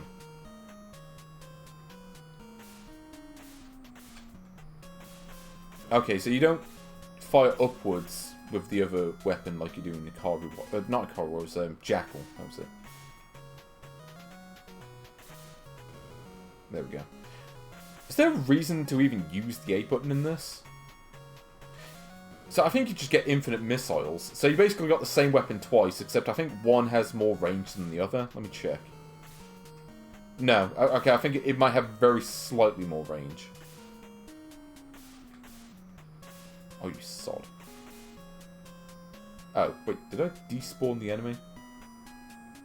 No. The enemies do not despawn in this. Which, you know, I guess it's kind of a point in its favour. At least I managed to get that part right. But yeah, it's just a case of being outside the spots where the enemy can hit you.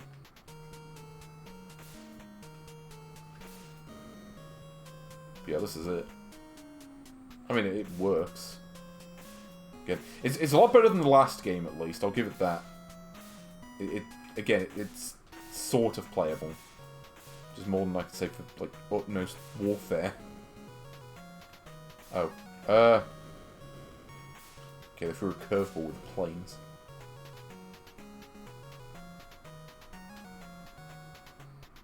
Wait, is this it? Did they forget to put more enemies in? Oh, no. I was like, wait, where are the enemies? Ooh, thank you. Let's get the Rygar sound back on. Because I like Rygar. Rygar's a cool game. Okay, if the game would stop pausing, there we go. Oh, wow. The turret actually shoots in 3 directions instead of just 1. Well, that's okay. I can just go between the shots anyway. It vaguely resembles a good game. Unfortunately, it is not. So there we go. Stage 3. At least they give you health back at the end of the level. I don't know if this becomes substantially harder or not. Ooh, yeah, this song I do like. I also like that it gives me a health power-up immediately at the start of the level, even though you get your health back anyway, so it's kind of pointless. So yeah, I don't think there's a reason to use the regular gun. Like, ever. Ooh.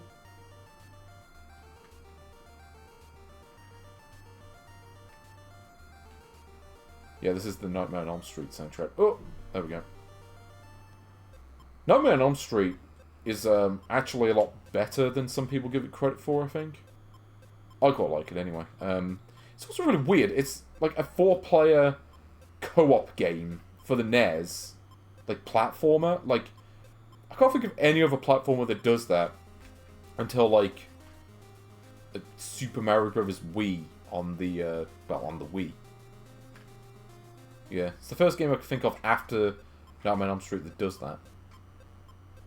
So it does seem that different enemies do different amounts of damage. Like, if you get hit by a bullet, you take less damage than you would from crashing into an enemy, I think.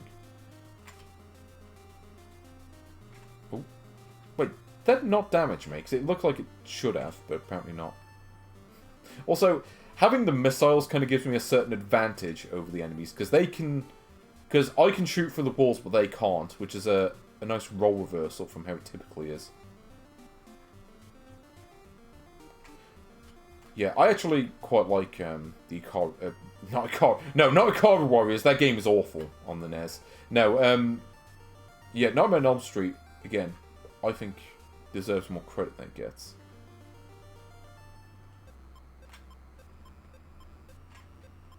Yeah, so it seems like the turrets can only fire in 8 different directions, which helps me a lot.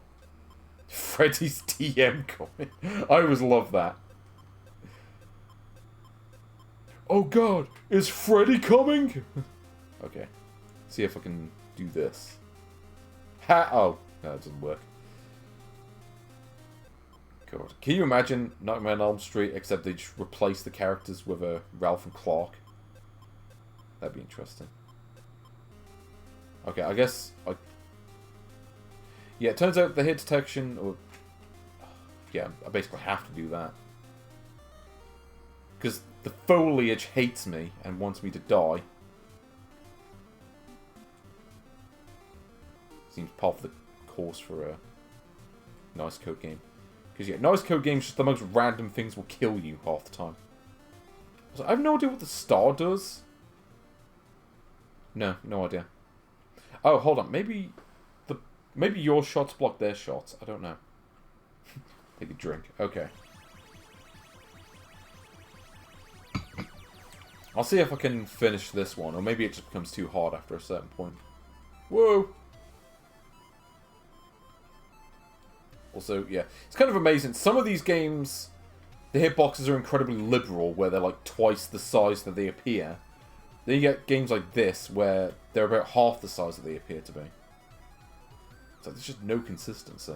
They can never get it right, or at least that's kind of how it feels much of the time. It's okay though, I've got the Tim Fallen gems to get me through this. Oh yes. Give me the Tim Fallen! Oh. Okay, can the bullet go through? Okay, it can't.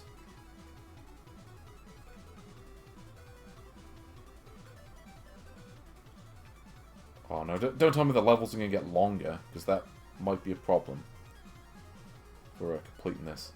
Also, it's kind of amazing the game only gives you health power-ups and you don't need them. This song I think is from Treasure Master. It's from like one of the later levels, isn't it? At least they have different types of turrets. No, this song does not come from Brush Roller. Suffice to say. Also, you have to scroll... You have to make sure the enemies are fully on screen, otherwise you can't damage them, because it's one of those games. Yeah, Treasure Master, I remember not being a very good game. I think it's one of those games that was really worth playing just as a contest thing.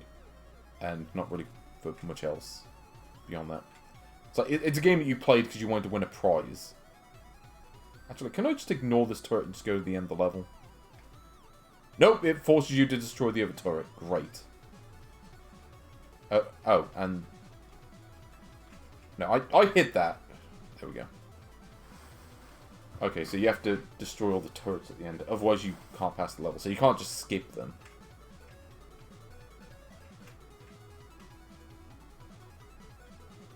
Yeah. See, this game really needed some tinfoil and jams in it. I'm not gonna lie. See, again, why is the hit detection so, like, stingy in this game? Where in the other game, it's like, okay, everything is, like, twice as big as it appears. Okay, they could never get it right. Well, I suppose you could play it for the jams. Again, you wouldn't play it for the game itself, I don't think.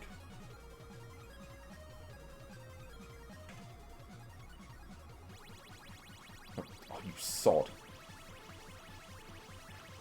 There we go. I mean, this is better than the Battle City clone that I played. There's more to this. Feels like there's a sense of progression, at least. Because they've got that map between levels. Hold on. I'm going to use the missiles to my advantage here. Just go off to the... Hold on. I don't have to destroy all the turrets, do I? Here we go. Oh, come on. Like, that clearly hits the turret. Okay, that's just the game being awful.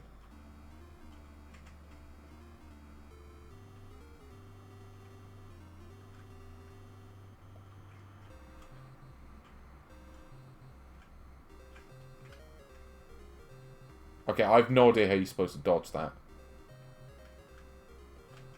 Great. See, look, why do those bullets go like 5 times further than anything else in the game? It's ridiculous. Again, they just could never find any consistency with anything in these games. Like, somehow that turret's bullets travel like 5 times further than anything else.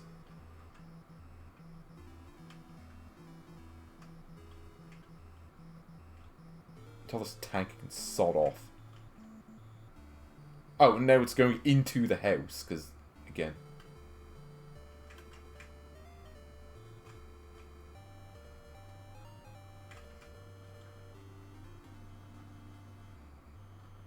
Great, I can't even get the power up because it's stuck inside the building. So, thanks for that, lads. Do me a solid. So, I'm assuming you don't know what the word solid actually means in that context. Ooh. Okay. I have no idea. You may be right, actually, because what was it? I think, like, no, because, what was it? Prince of Persia was ported by Motive Time, and then there was, like, a different studio that ported Aladdin. And I can't remember who the other studio was. It was, like, NMS Software, I think. Who, yeah, I think it might have been after the SNES version, because the SNES version was, well, I think they were both 1992. Is this the end of the level? Yeah, seems like it. Okay, I have to not die. See, this is the problem. Because the game is so poorly coded, you have to scroll the enemy on screen fully. Otherwise, it just refuses to let you damage them, because... Well, because the game is shite, basically.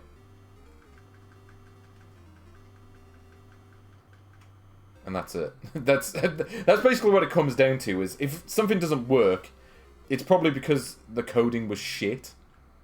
That's pretty much what it comes down to for, like... For any given nice code game, There's no point. It's just like, okay, so basically if you lose your power-ups at this point, then the game literally becomes impossible. Because now I don't have the missiles, which means I can't shoot through the walls or anything. Which means all I can do is just try to dodge the enemies. And there are no tanks to get power-ups from at this point. And naturally, none of the enemies die in a single hit. So it's basically just a case of, okay, if you happen to die like right before the last level, you may as well just stop playing. Yeah, Hinotori. Hinotori is a good game. Kind of wish I was playing that right now.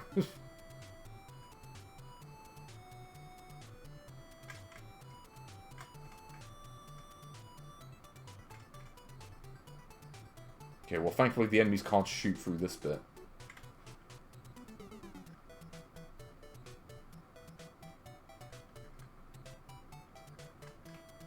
So this is basically a game that's designed in such a way that you're supposed to just not die. But I think I may have racked up enough lives that I might be able to do it anyway.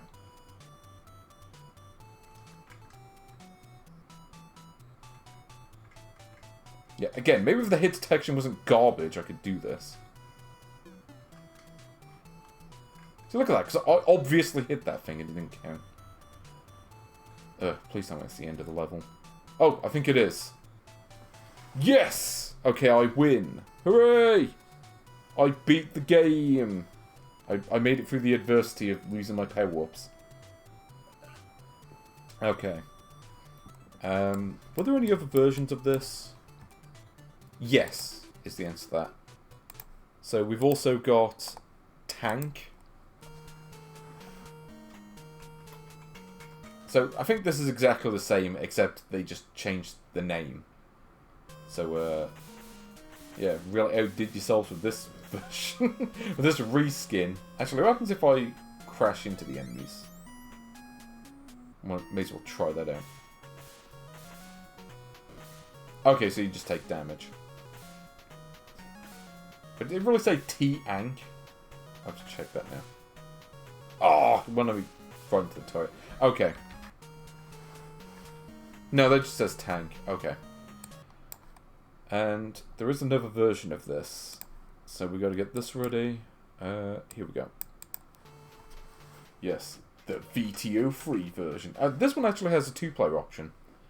The Cyber Arcade Center, I forgot about that.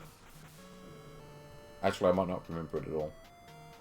So this is just the same, except with different graphics and music, and yeah, not a whole lot more to say about that. It's just, well, I guess it works. Also, this is what happens when I try to, like, pause and unpause. It just does it on its own half the time. Also, I noticed that this actually does have a 2-player option. Let's see. Yeah, okay, so it actually does have co-op, so I do have to give it some credit. Not that you'd want to do the co-op, but at least at least it's there. At least it's in the game. So I'll give them some credit. There is something there. But okay, let's see what we've got. Okay, I do not remember that video at all. I've totally forgotten that even exists. But where would this go? I mean, it's playable for the most part. Yeah, I think I'd put it somewhere around here. It's better than Goblet Tower. It's better than Lunarian, whatever. Lunar Ian. That's what I'm going to call it from now on. It's Ian in space. There we go. Vanguard. Well, I beat the game, so hooray! I did something. Okay, so next one's going to be a bit of a brain bender. Vectron. I remember this being quite good actually on the Intellivision, but it's really weird. So the idea is that you have to build a wall, and I forget how this controls. So I think you're supposed to use the wheel in the original, and I'm not sure how the controls work on this version of it.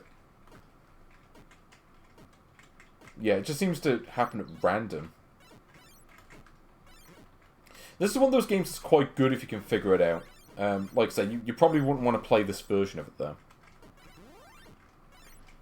There we go. So that's what you do. You build the wall, and if you can keep the wall, you beat the level, essentially.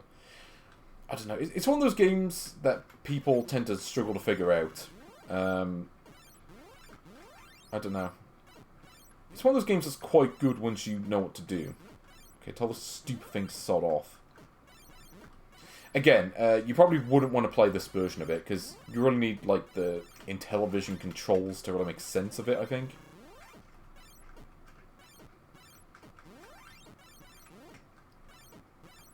Oh, okay.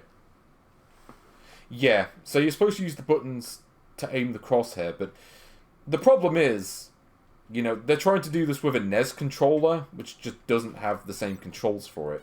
The controls are just not designed for a game like this.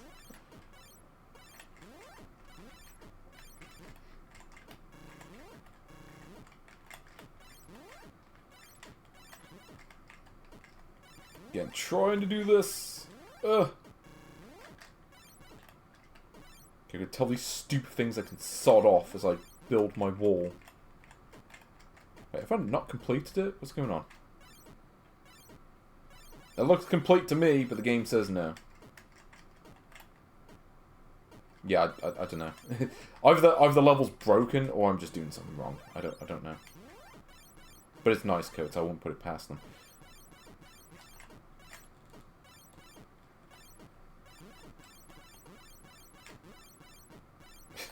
Shoot the fuck.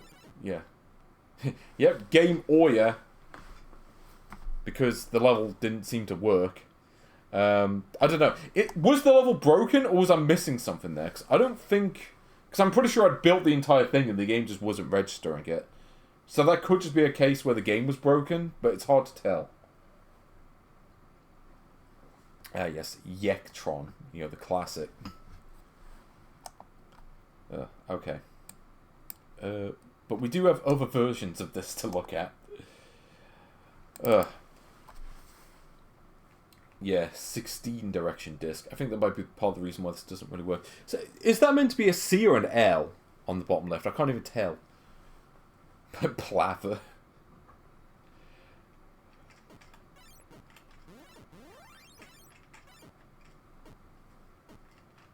Okay, I'm trying to shoot.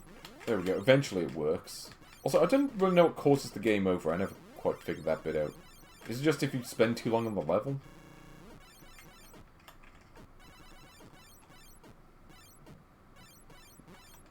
Ugh. Sod off. This wall is mine. There we go.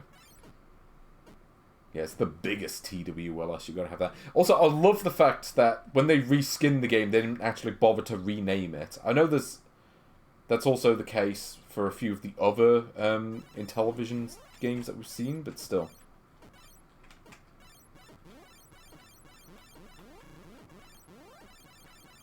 I can never quite remember what the strategy is for this, but other than just build the ball and try not to lose.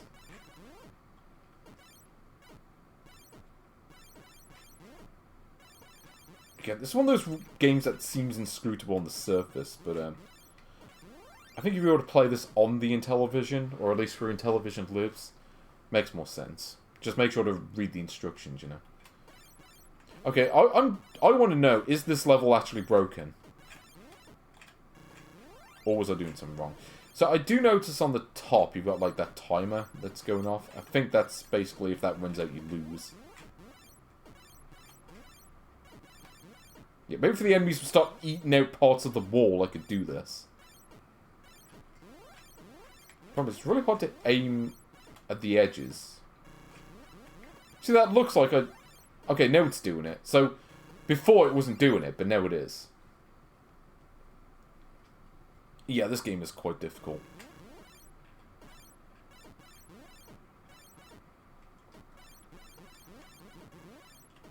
Yeah, welcome to level 4. It's kind of funny, this game does just look like a random mishmash of nonsense. But I think part of that is just because of the design that they came up with for the reskinned graphics. Oh, okay. Apparently that's the entire game. You beat level 4, and it's like, nope, that's the whole thing. You're done. It doesn't even go back to level 1. Well, I guess I beat Vectron. Great. Yeah, I don't think it's supposed to do that. Except, I guess Nice Code just gave up after level 4, and we're just like, you know what, no one's ever going to play beyond that. Okay, so we've also got the Xing version, which I think is exactly the same as the version I just played. Yeah, that's it, you just beat it in like 5 minutes. Okay, that's going to knock it quite a bit further down the list than I would have put it otherwise. Because I'm pretty sure the game isn't supposed to have an ending.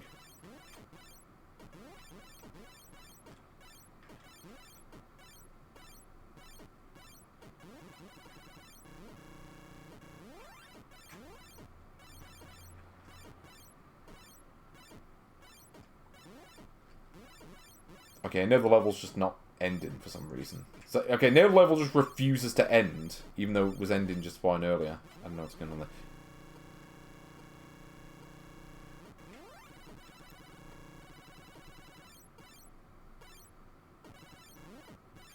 Okay. Anyway. Of course, there's inevitably a VTO-free version as well, because of course Xing had to do that. See what that one's like. Oh, okay, it's literally exactly the same, except they just added a few colours. Yep, this is it. This is the game. This is what they did with the VTO-free hardware, just called it a day. Anyway. So that's Vectron. Not good. Not good. It had potential. I mean, maybe if it worked as a score attack game, but yeah, the fact that it just ends after 4 levels, and the controls are just kind of a mess. Yeah, it kind of ruin it, really.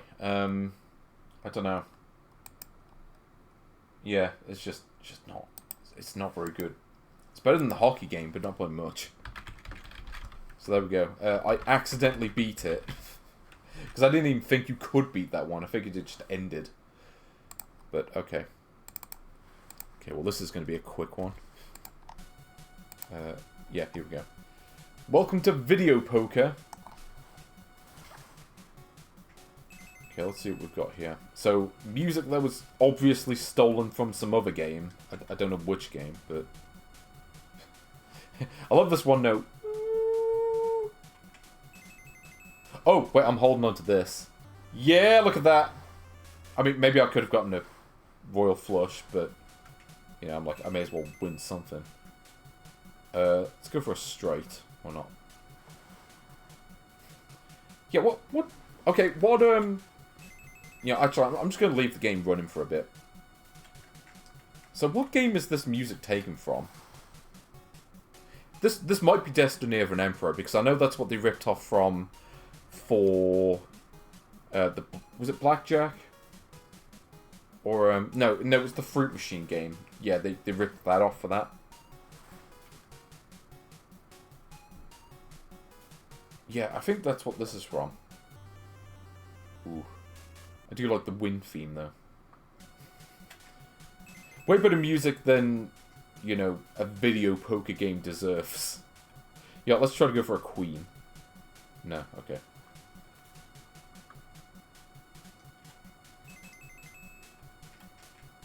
Ooh. I like that, for the most part, you're just going to be hearing this one held note over and over. Because the music keeps resetting.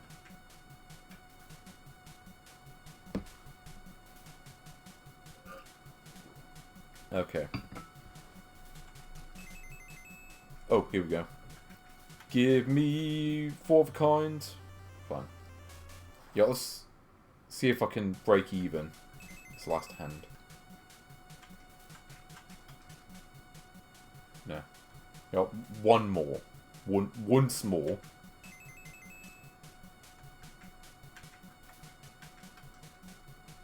Great. Yeah, I'm pretty sure this is not an 18+ version of poker, but... Yeah, if you go out, it just resets. Okay. Well, that's video poker! There's literally nothing more to see. There aren't even any other versions of it. So, that's the entire game. Yeah, that's it. Video poker, consider yourself played. I mean, it's better than Vectron, but not by much. I mean, it's better than Caribbean Poker because it doesn't damage my ears from playing it. Yeah, I don't know. It's playable, but would you really want to play it? Yeah. So, hello, Amber. How you doing? I am in the middle of the letter V, and it is time to be vigilant. Okay, so let's see what this is about. Okay, so this... Yeah, pretty standard shoot 'em up. Not a whole lot to say about this one. It's not that bad. It's not that bad, actually. It's playable. Oh, give me that. Oh, I've got the triple shot now. The spread shot. That's when you know you're in business. I also love the drawing of the spaceship. It looks like it was done by a 6-year-old. There's a certain charm to that. So, what is with the graphics? It's like they literally couldn't have put any detail into the background. It's like, it's just lack of detail. I wonder if these graphics are taken from other games. I do get the feeling, in fact, I do have a theory about this game. And I don't know if I'm the first person to say this, but I get the feeling this may be a reskin of a massively cut down version of, oh, great, it's one of those games where the balls kill you. Wonderful. But yeah, this may be like a reskin of, what was the game called?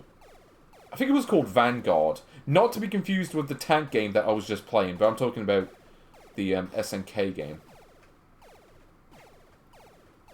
Yeah. Oh, another space shooter? Oh, actually beat the level. Cool. So, at least you get checkpoints. So, I'll give him credit for that. And level 2, exactly the same as level 1. I don't know, maybe there's a new enemy type or something, but haven't seen that yet.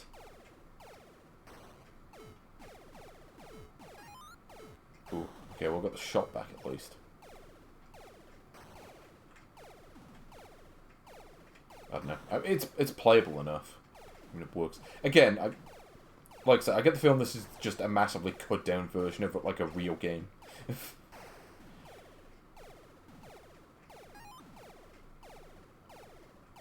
But I wonder if this game actually ends. I don't know. The reason I might not see it though. It's a case of just stay outside the line of fire of the enemies. That's about it, really. Yeah, you start... Whoa! Oh! Okay, I don't like that. But yeah, you just start the game up and all of a sudden you just hear Freddie Mercury going, Flush! Oh. Whoa. King of the impossible. Yeah, it turns out he's the only person who can beat Utmost Warfare. Oh, okay, I almost flew into that bullet like an idiot. There we go. Magic Joni. Do you think Magic Joni would have been played by Brian Blessed in the film adaptation? Because I'd pay to see that. Because nutrition sucked! I can't do the Brian Blessed voice, I'm sorry. I'm not quite booming enough for that. God, like, they literally couldn't have changed like the colour of the background. It's like, no, we can't be hired to do that. I'll just keep doing the same level over and over and just call it a day. I don't know, it feels like a really half-assed Game Boy game where they forgot to flesh it out. I mean, the game is almost monochrome. Okay, somehow it didn't die there. Oh, sod. It's the one thing that gets you killed once you get the power-up is the fact the enemies can shoot behind you.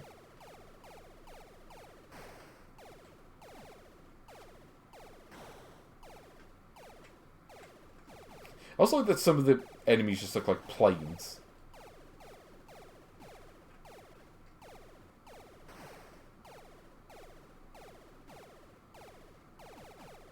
I mean, this is almost like a really bad version of Scramble. I think what the problem is that you're just kind of randomly flying around holding the A button down. It's like an Action 52 game almost, but sort of more competent. And there's also like a gas meter. I have no idea what that means. Like, I don't know. Maybe the level ends when you do something specific, but I don't know what that thing would be.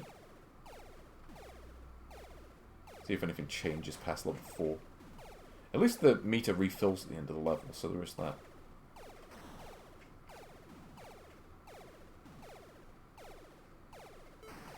Ooh, missile command.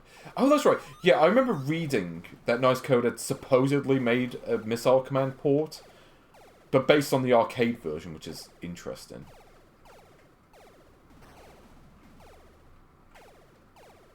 But, yeah, as far as I'm aware, that one has not been dumped, so I'm skipping it for that reason, because I literally can't play it.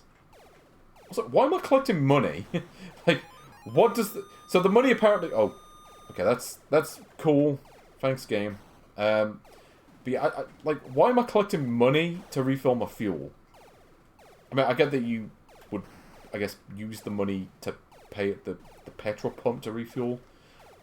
Except, yeah, there aren't really any petrol pumps to do that with in the game. Oh! Oh, I wish we would stop doing that. It's kind of amazing. Even without music, they can still find a way to make the sound ugly.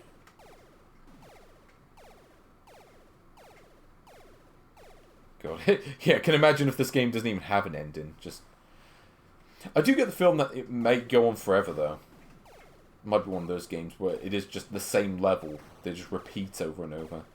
Which is probably what they should have done for Vectron, but didn't. But maybe they do that for this. Because again, like, this is completely interchangeable with level 1. Like, this may as well just be level 1, as far as I know. It tries till stage 11. I mean, I could play this all day. In fact, you know what? Oh. Okay, so you can pause the game, but you have to not be pressing the shoot button. Let's stick a bit of music in.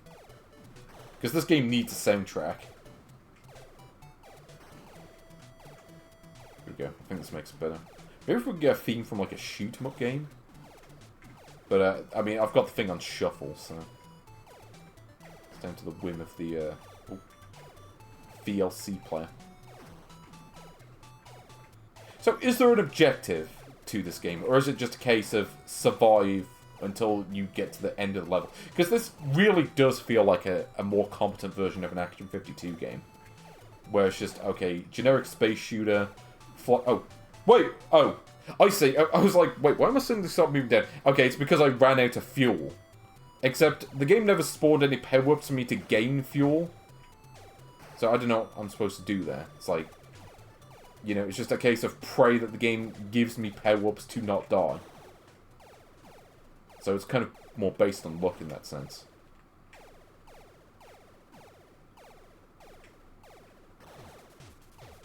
Oh, here we go. Yeah, give me that Spider-Man theme. I don't know. What would you say is a better game? This or Spider-Man Return to the Sinister Six? Whoa! Wait. Okay, now the game suddenly got hard.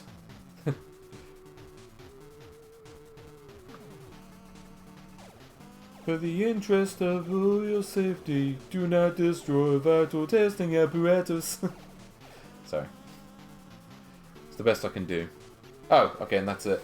Well, I couldn't beat the game, but, there we go. That was my attempt at Vigilant. I have no idea if that game actually has an ending or not.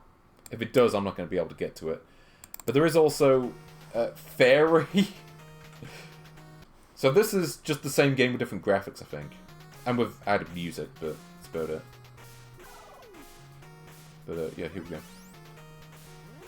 Spider-Man 2 by Nice Code. Oh yeah, the one where you're just on a wall and then just fire a billion shots at Doc Ock to win. Oh. No, I died. Yeah, I think this is just the same game with different graphics, so not a whole lot more to say about this one. Yeah, I don't know what's going on with the meter. It's like, we don't know what to do with the heads-up display, just keep it the same. Why not? Okay. And that's... So that's Fairy. But there's also a third version of this. Pole Axe! Okay, what is this? Okay. So what is this theme?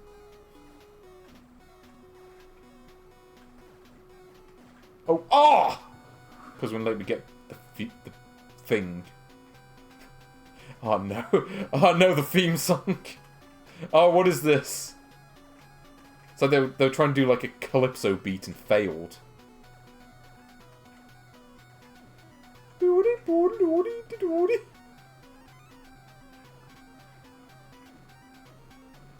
Oh. Yeah, they wanted to be Zero Wing, but didn't know how.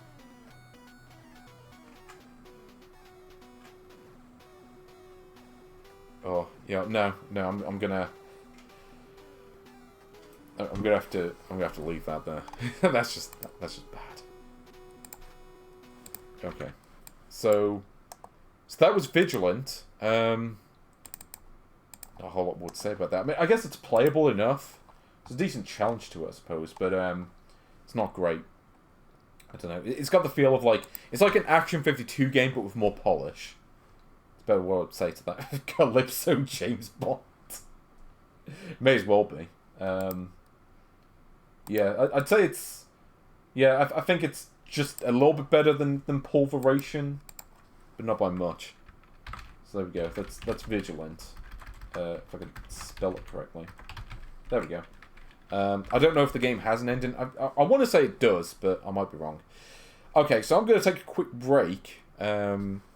Join me in a couple of minutes where I will move on to the letter W. Oh yes, so don't go away.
tries to make Top 10 best and worst video games.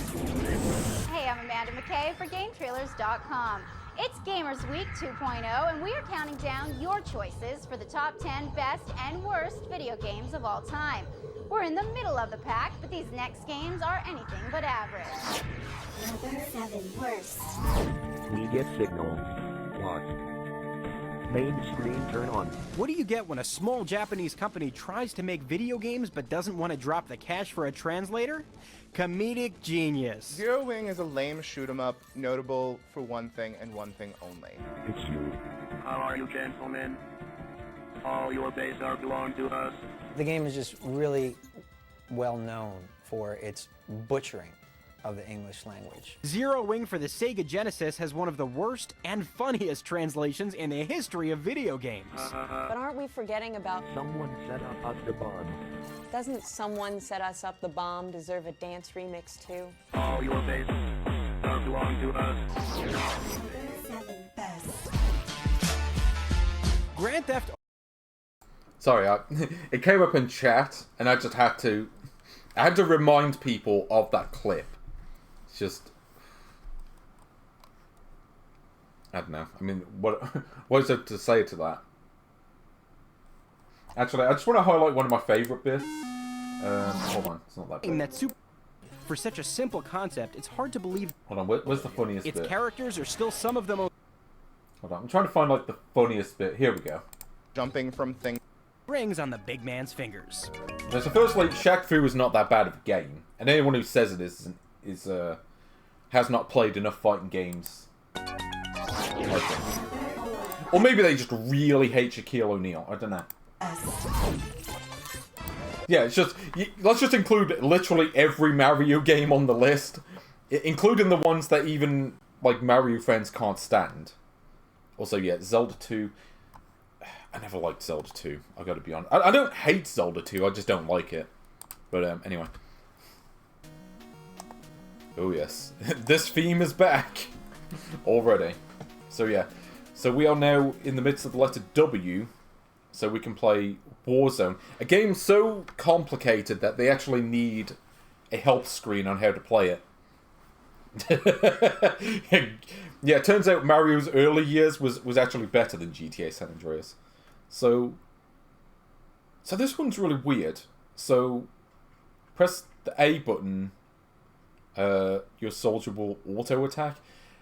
Also, move your cop terp. Cop terp? What?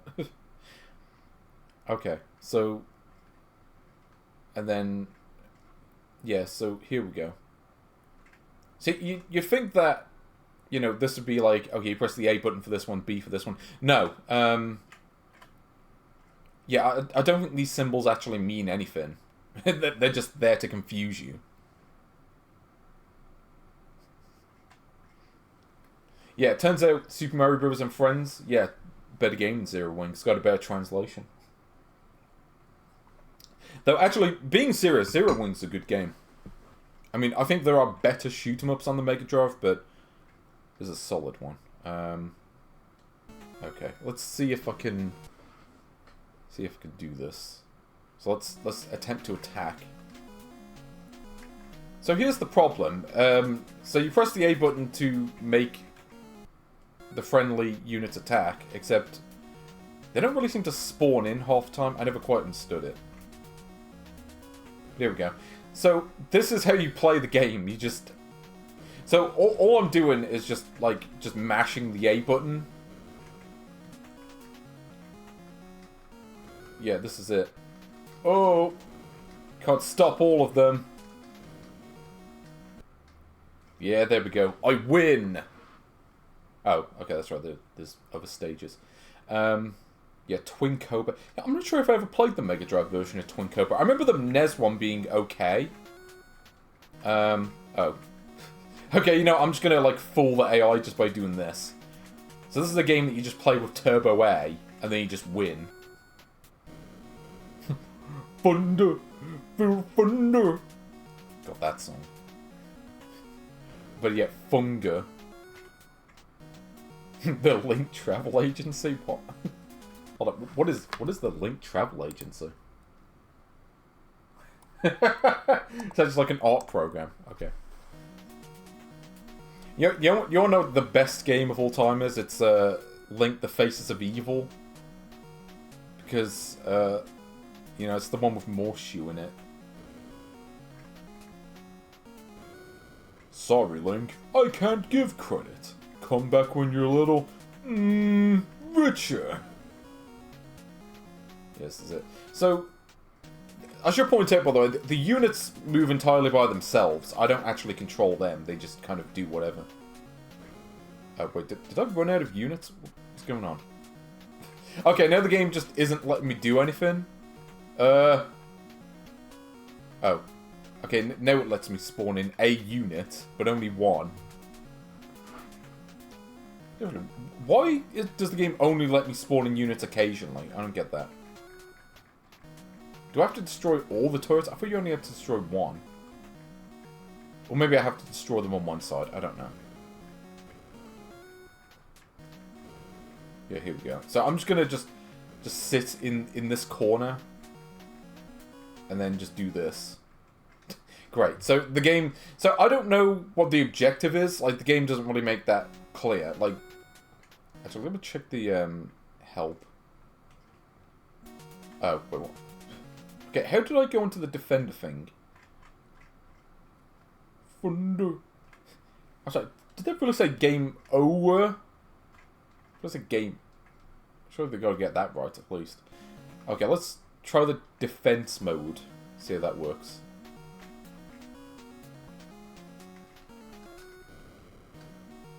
Oh, good. Okay, this is impossible. You can't fire fast enough, and you've only got one person controlling both turrets. Yeah, maybe if I had like two people, maybe I could use A for one and B for the other. Like it says A and B, but A and B doesn't really mean anything in this case.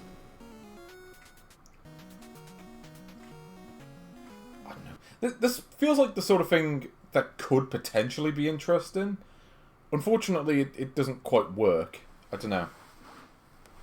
Like, I think even as a two-player game, it feels like defending the base is virtually impossible. So, yeah, it just seems kind of broken to me. There we go, that's Warzone. I don't know. I'll give them points for effort. Game Oya. But, yeah, I guess points for effort. Unfortunately, it just doesn't quite work. It's not the worst thing I've played today, I'll give it that. Yeah, in fact, yeah, I would put it just a little bit below Mad Christmas. Doesn't quite make me mad, but I don't know. Maybe it's possible to beat the game. I do like the fact that it has a score table, though. Most of the other games don't even have that. Oh, this is one that I've been looking forward to. Yeah, one of my favourites, good old Warlords. Warlords is an all-time classic, if you haven't played it. So this was an arcade game that got... Oh, apologies for the flashing, by the way. That's just something that happens in this game. But yeah, Warlords was basically a classic arcade game that got converted to Atari. Oh, you sod.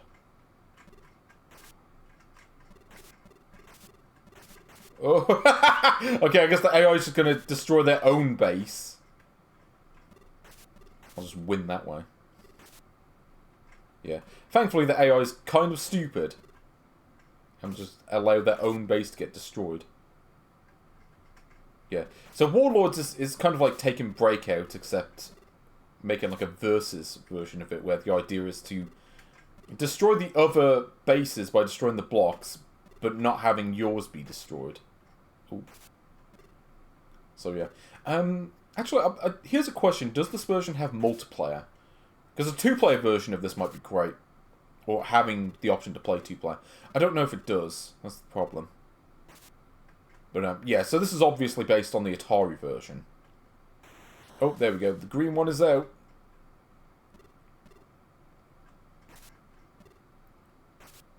Yeah, Warlords is a classic. Here we go. Whoa! Though certainly I would recommend the arcade version, if anything. Like, if you're going to play this game, play the arcade one. So the detection seems a little bit off. Occasionally, it's like the ball makes contact with the bricks, except it just doesn't, just goes through it. It's a bit odd.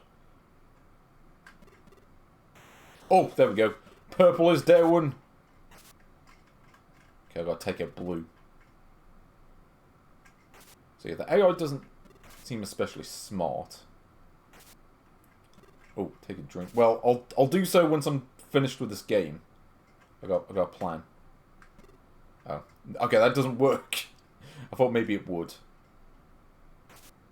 but it does not.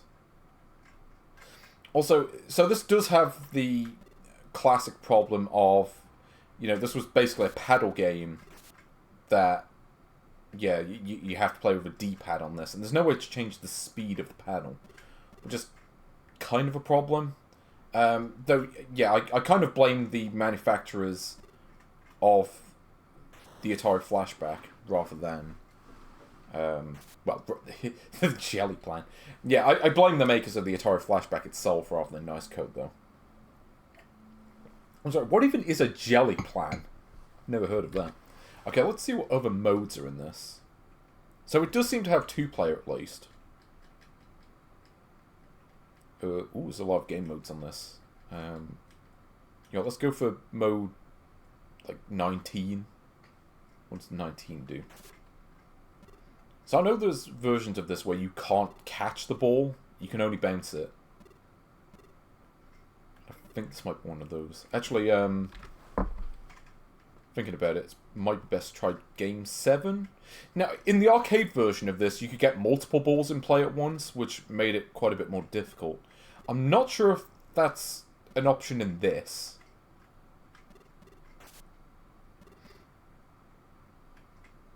Here we go. Yeah, sadly there is no pink jelly in this game. There is no pink character. I can only play as yellow. Actually, I'm not sure which character player 2 is. I think it's green, but I might be wrong. I mean, it could be purple for all I know. Yeah, I'm just gonna play this again because I just like this game. I don't know. I think, again, the issue mostly comes down to the controls, and again, the AI isn't particularly smart. It just, yeah, kind of tries to move as close to the ball as it can. It's sketching that based on the emotes.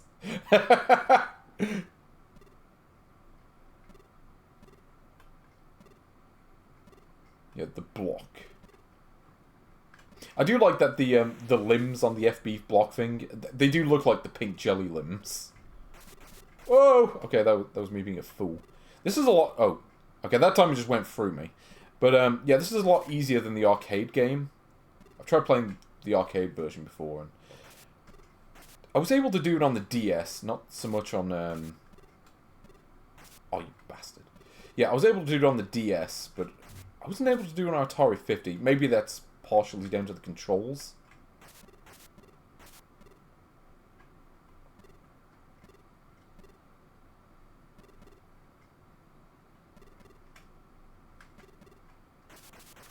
Whoa! Okay, well thankfully the AI also makes the mistake of just bouncing the ball into itself. Yeah. Well, Pink Jelly, we all know, is the master of the field goal block. Blocks so many 3-pointers. Oh. I don't know what I'm talking about. Anyway, yeah, so that's Warlords. There aren't any other versions of it. I think there is a beta version. Though exactly how it differs from the final one, I don't know. Maybe there were just less game modes, or maybe it just wasn't quite as polished. But yeah, that is a good one. Again, probably better with 2 players, but it would have to go pretty high on this list, because, you know, it's an actual playable game you can have fun with. I don't know. Where would it go compared with Breakout? I guess the problem here is that, like, with Breakout, you can get, like, a score. Like, there's a score attack. This doesn't really have that. It's just a case of just beating the AI. Yeah, see, they decided that Warlords was too good for reskin. In fact, it is a lot of the best games that didn't get reskins that I've noticed. In fact, I'm going to put this, like, right above... Yeah, I think just right above Canyon Bomber. It's almost as good as Canyon Bomber, but I think I prefer that game just a little bit. Well, actually, I prefer this just a little bit over Canyon Bomb, thinking about it. But I prefer Mahjong. Ooh, here we go. Okay, so... Never taken one of my favourites. So, water pipes... Oh, okay, it just immediately goes into the game. Ooh, yeah. Credit to Hunk. Yeah, I bet they were too. So, yes, welcome to this game. So, water pipes is just... yeah, it's basically Pipe Mania, or Pipe Dream, or whatever you want to call it, except... Not quite. That's about all I could say about it. It's just, it's that game, but not quite. You know, it's similar. It's one of those games that basically... It comes down to RNG, whether the game gives you the right pieces or not. Yeah, where is Robin's song? I wonder what he's up to nowadays. It said it was a pipe dream. So, I don't even know what I'm supposed to do with half these corner pieces. Also, yeah. Get a load of the amazing soundtrack for this as well. But yeah. So, this basically is Pipe Mania, but just not as good. Firstly, I don't think it's possible to replace pieces. You do get an undo function, but I think it only works once per level. I guess they're like, you know, we have to make some sort of concession just in case the player messes up by accident. So at least they did that. So, you know.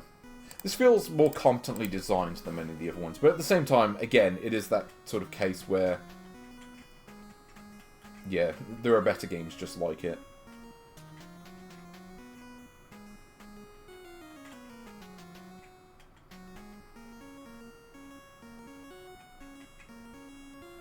Great, now it's just gonna keep... Great, now it's just gonna give that one corner piece over and over. I think... Oh, thank you. Yeah, the sound is pretty bad.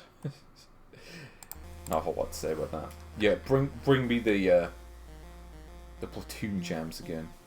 It's not a good game, but you know the soundtrack's pretty good. So I think what this comes down to is, do you have enough time to beat the level with the pieces that you're given? Because sometimes you might just get the right pieces like this. Oh, here we go. Yeah. Oh no! Okay, I messed up. Oops. Okay, I might be in trouble now. So now I just need to wait for the... Ah, here we go. Oh. Okay, I think I may have messed this one up. Oh.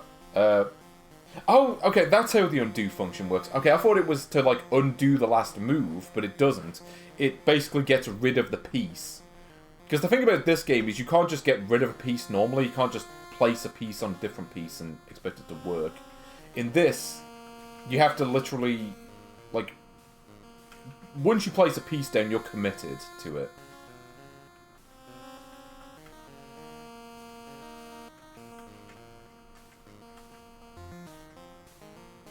So, yeah, I kind of messed that one up. You know, I can't blame the game for that. That's just me being rubbish. Great. Now the game's just RNGing me with the pieces. There we go. See if we can do this. At least they give you multiple lives.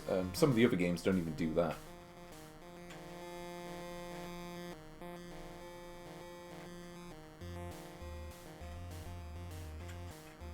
Okay, I don't want that. I'm perfectly fine with this one, though. Okay, well, at least they do allow you to make some corrections, so...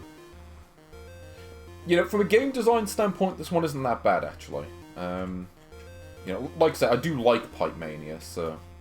You know, a decent Pipe Mania clone. Well, I'm not sure if this is one of them, but... It is one of the better games I've played today, certainly. Oh, hello, Benzine. I think you followed recently, didn't you? Appreciate it. And I'm glad to see you here in the stream. So, yes, I am still live. And I am still live. And the pipe has now been completed. Anyway, yeah. Wait, so it resets to 1 and 2 when you start the next level? Ooh. Okay, how do I do this? Okay, this music actually fits kind of well, actually. I was playing on that. Ugh, okay. Oh, they actually gave me an extra life too, I just noticed that. At some point, I got an extra life.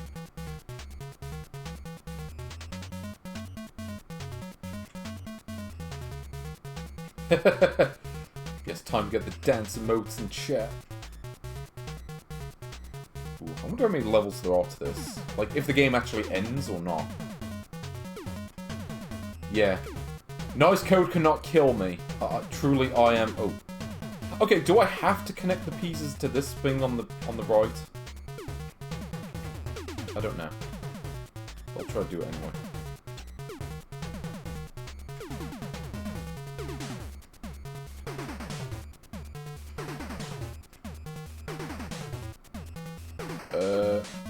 Here we go. Hooray, I can beat the level. Okay, I don't know if I have to connect the pieces to that. Yes, I am the true immortal. Maybe. Probably not, actually. But, okay, I don't like that piece. But I do like this one.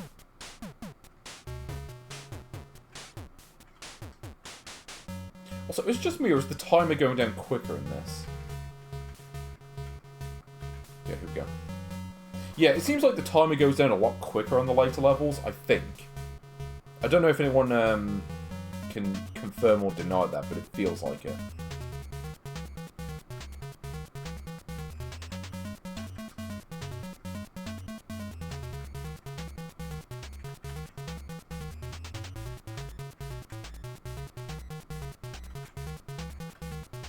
Oh, there we go. Has anyone been keeping a note of the timer?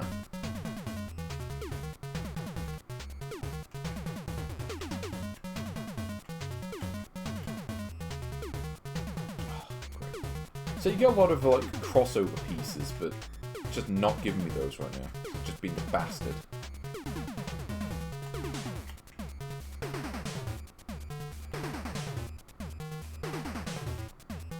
Oh, give me that. See, if the game just keeps giving me the cross piece just constantly, then I can easily win. But unfortunately, it doesn't really have a habit of doing that.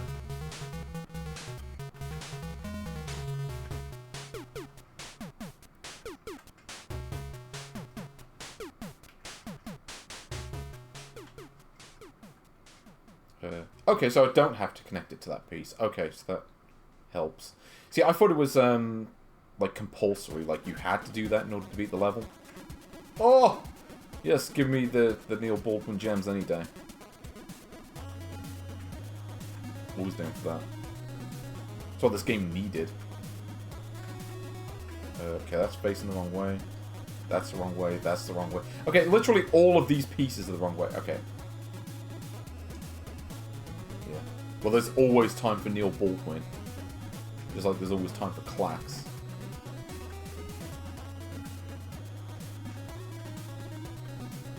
Okay, so I assume I can't do anything with this piece, it's just there to get in the road, basically. I assume.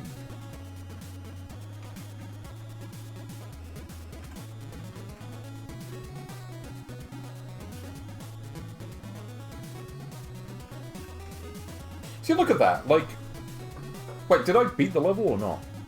No, so even though I beat the level in time, it forced me to redo it anyway. So you notice that the timer on the left is going... Oh, the other left. You notice that it's going super fast. So basically, if you don't get the right pieces, it becomes impossible. So, there we go. But I will make it through this game's adversity. Now here's a question, does this game actually end? Or does it just go on forever? Because I'm inclined to say at this point it maybe goes on forever.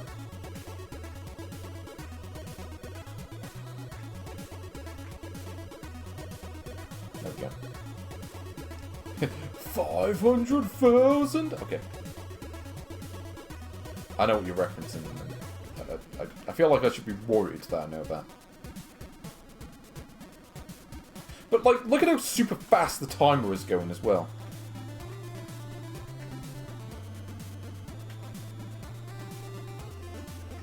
There we go.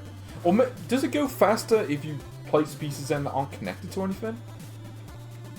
No, that can't be it. No, no, it's not. It just is that way normally.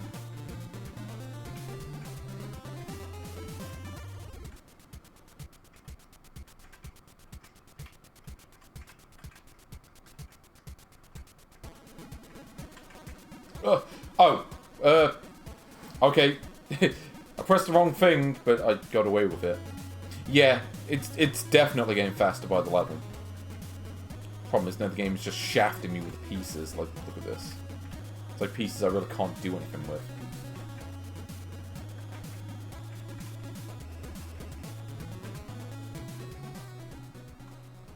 Look at this. So basically, if the game doesn't give you the right pieces to beat the level, after a certain point, it just becomes impossible. Because the game literally doesn't give you enough time to beat the level. Oh, and also, so if there's water connected to the pipe, you can't get rid of it.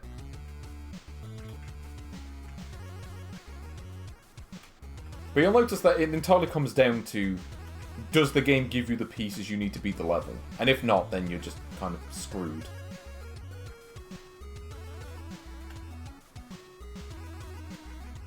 Okay, I did it.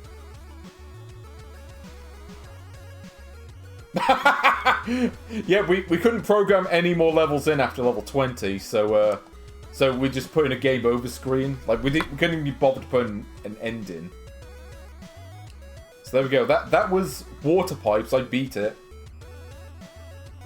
I am the master of pipes. I think I do have Elite on this playlist, but it hasn't come up, I don't think. Anyway, let's see. There's also Pipe Link. Not the one from Zelda, but yes, Pipe Link. So this, I think, is exactly the same, but they just changed the title screen, so not a whole lot to say about this one. It is what it is. It's like, game over, you win. I love that. You completed the game. Game over. Okay, anyway. Did that say pipe whack? No, that definitely says pipe link. I don't know what you're reading that as, but okay. And of course there's a VTO free version of this as well. May as well see what that looks like. Oh, what is this song?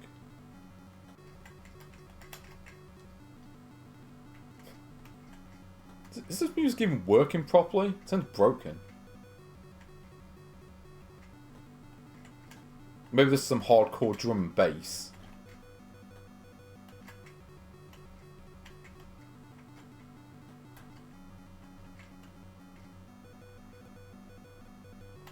Yeah, I think I know what it is. So if you connect the pieces, you can get more points that way, and you can maybe get extra lives, but... I mean, I suppose there is that. But, yeah, Mega Flicks.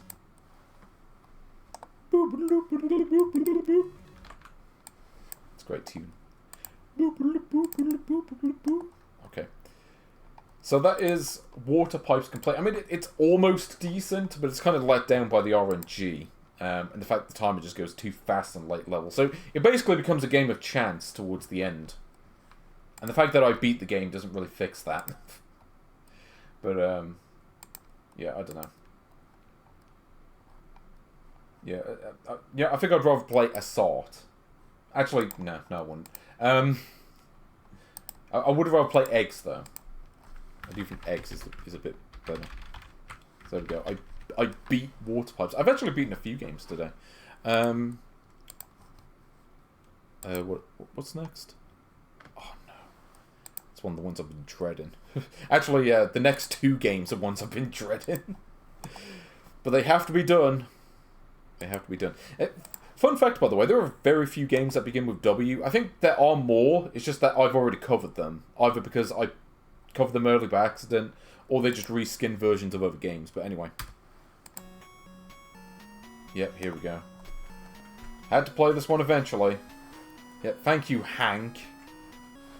You think that's Hunk again? They just spelled the name wrong. Okay, that time I just pressed the start button to try to start the game. There we go.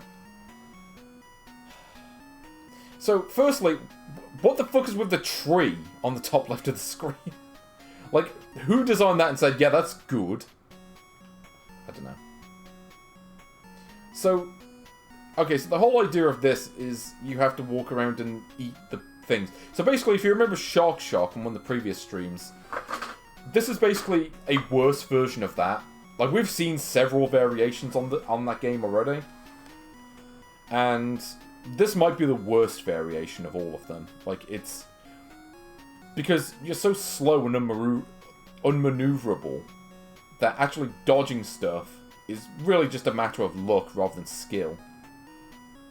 It's like that bee is like 3 times faster than I am. So, yeah, again, dodging stuff deliberately is not something you can do consistently, I think. Because you'll notice that even as I get bugger, I'm not getting any faster. And seriously, what even is with the tree? Why does the tree have a face? Okay, this is not Wispy Woods. I mean, hell, they may as well just ripped off the graphics from Kirby's Adventure. At least it would look better. Fruit Frenzy. Yeah, I think you're right. It's like they tried to make it Wispy Woods and just didn't know how. It's like, ooh. Oh, I'm never going to talk about the soundtrack. You can talk about that yourself, I think. I've talked about the soundtracks more than enough. I mean, the game itself is irritating enough as it is. Yeah, crispy. That's what this worm is going to... See, like, how am I meant to dodge that? That's literally impossible unless you happen to get lucky with the enemy pattern. Oh, and I love the fact that if you die, you have to redo the entire level. Like, there aren't any checkpoints or anything.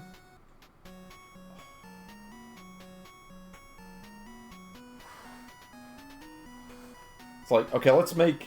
It's as if they, like, someone sat down and went, let's make the worst version of Shark Shock that we possibly can, and then just went about doing that. Or they were like, okay, we need to make a variation on Shark Shock, but we don't actually know how to do it, so just try to fudge something together in, like, half an hour. And this is what they came up with.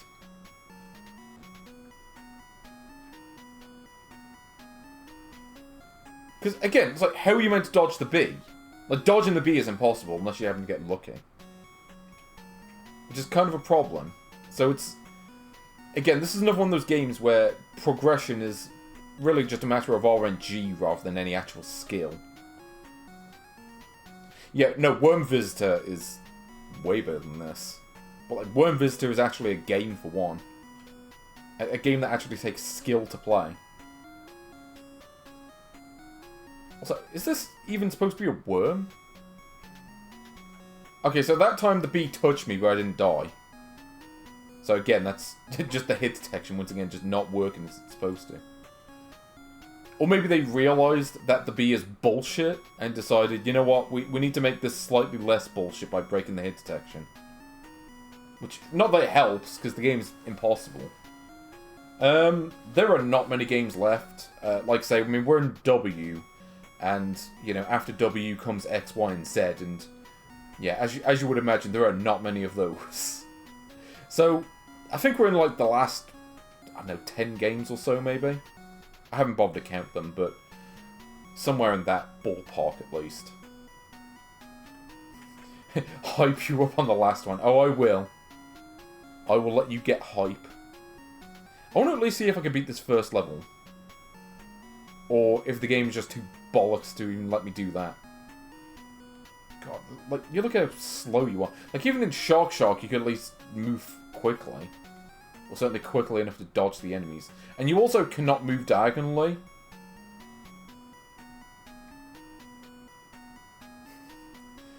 Oh yeah, get ready for the last game. We are going all the way to Z. Just as a heads up. We do have Zs. I mean, I'm probably going to be... Look, what am I supposed to do there? It's like literally impossible to dodge. It's like... No, that's... that is truly awful. Like, that is... That might be the worst game I've... Well, actually, no. What? No, actually, now that I think about it, yeah, because, I mean, the worst game I played today was Utmost Warfare, but I'm like, no, that's worse than that. Utmost Warfare, I at least feel like it might be possible to do with skill. Wild Worm, it's basically luck-based. Like, the only way to make progress in that is to, yeah. The only way you can make any progress in that game is to use a, just save states. Okay, so, yeah, so that's going, like, right near the bottom. That's, like, I don't know, is that better or worse than Rural Goblin? It's not worse than Animal Contest, but it may be worse than Rural Goblin. Oh, no, it's worse than Hammer and Nail. Hammer and Nail was more of a game than that. Because Hammer and Nail, at least, there was some skill involved. To some level. So, yeah. I don't know. I feel like... No, because even Rural Goblin, at least you don't have to, like, redo the level every time you die. Well, I mean, you do, but the levels are shorter, so it's like, yeah, that's going, like, right down by Animal Contest. Like, that's just awful. Rural Goblin sounds worse, but if you play the games on mute, I'd say Wild Worm is worse. Oh, and, speaking of irredeemable shite... I said maybe...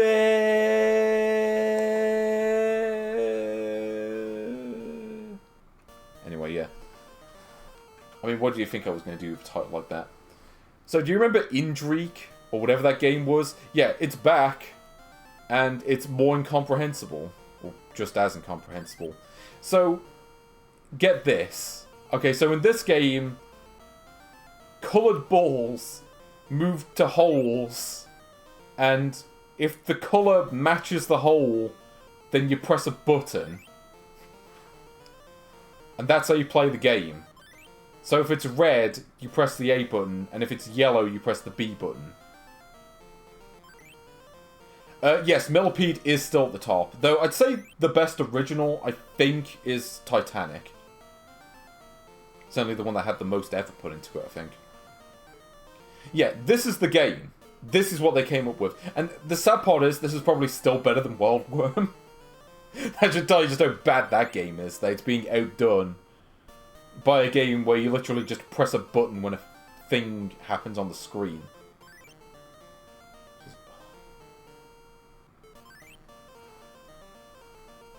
But yeah, so far no game has managed to outdo Millipede. Yeah, it's like Slapjack, but without the fun. It's the best way to describe it, I think. Because Slapjack, at least, there's the risk that, you know, the other player is going to hit the button first, and then you're going to lose progress because of that. This doesn't have that. This is basically that, but with any sense of challenge gone. Because the difference is, okay, Slapjack is a test of reflexes. This is not. This is just... I don't know, colour comprehension? And I mean, of course, if you're colourblind, you probably wouldn't be able to play the game anyway. I don't actually know if that's actually the case, but as far as I'm aware, it would be anyway. Yeah, how fun. I mean, to be fair, the games can only get better after this, I'm sure. I think. Titanic is better. I mean, Titanic may be better. It's hard to say, actually. I need to go back and play that one to be sure. Though, certainly both games are better than this. But you don't need me to tell you that. But, yeah, Titanic 1912 is the Mars RPG. That one I remember being really bad. And I'm not just saying that because I don't like RPGs. I remember watching a Let's Play and the conclusion was, yeah, the game was kind of an unbalanced mess that just wasn't designed properly and is also terrible. And also just doesn't make sense.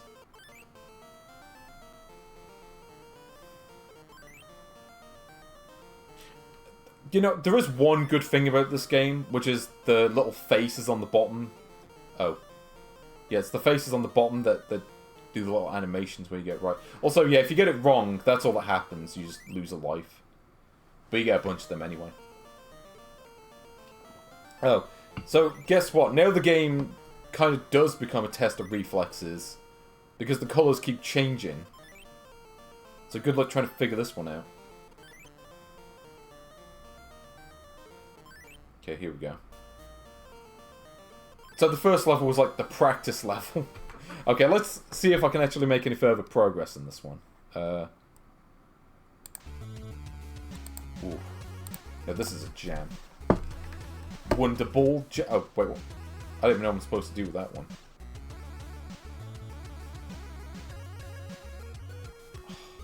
Okay, so now the game just switches colours just to fuck with you. Okay, so you are supposed to press the button when it does that. So yeah, pink jelly versus green jelly. I don't know. Do you think these are made of... Okay, now I'm just pressing the wrong button. So I think... Yeah, so I think pink is A and green is B, but the game never actually tells you that. Yeah, okay.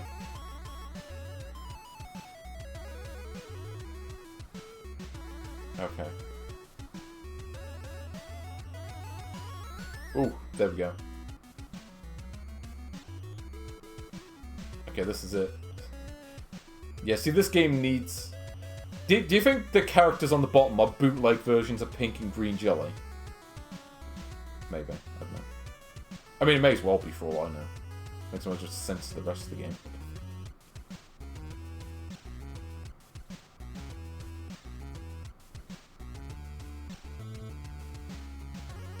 See, now it just switches a lot more the further you get into the level, I think. Or maybe that's just me. I don't know. But I feel like there is a strategy to this. You could just wait for the pink and green ones to show up and then just win that way. See if that works.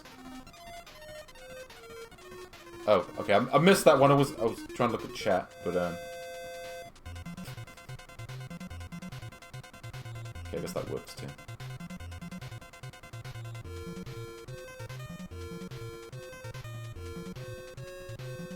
Yeah, see, I can just keep waiting for that one to spawn in, and then just win.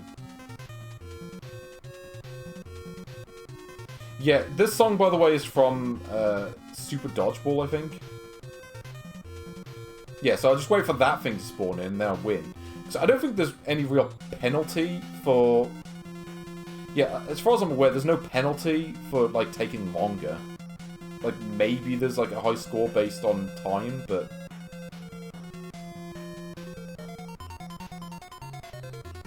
Okay, see if I can do this.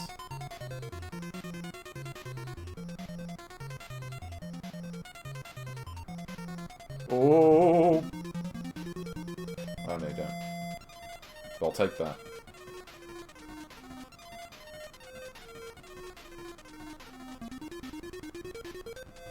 I want to see what level 3 looks like. I mean, if level 2 is what this is... Great. Oh, great, I have to do one more. Wait, what? Is there a... Wait, was there a time limit the whole time and the game didn't tell me? Or if it did tell me, it was very poorly telegraphed. Oh, great. You know what? No, we're not doing this. I'm sorry, if the game makes me restart the whole level because I took too long, then it can go straight in the bin. Okay, so here we have a bootleg version of Mike from Monsters Inc., I think.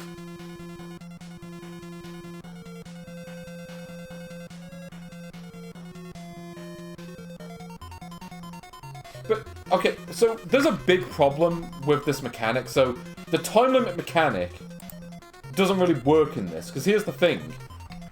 Half the time, or at least on average, yeah, like half the time, the balls are going to go into the wrong holes and you can't do anything with that.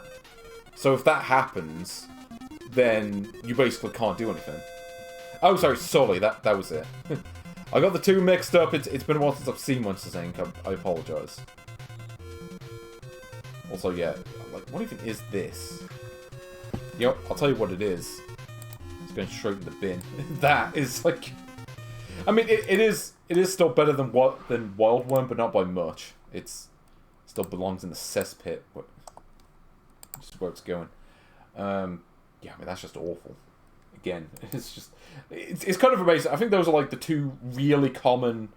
Like, the last two really common plug-and-play games we're going to see. And they're two of the worst. Just really are two of the worst. Yeah, I mean, I'd play Hell and Killer over that. Hell and Killer was more of a game.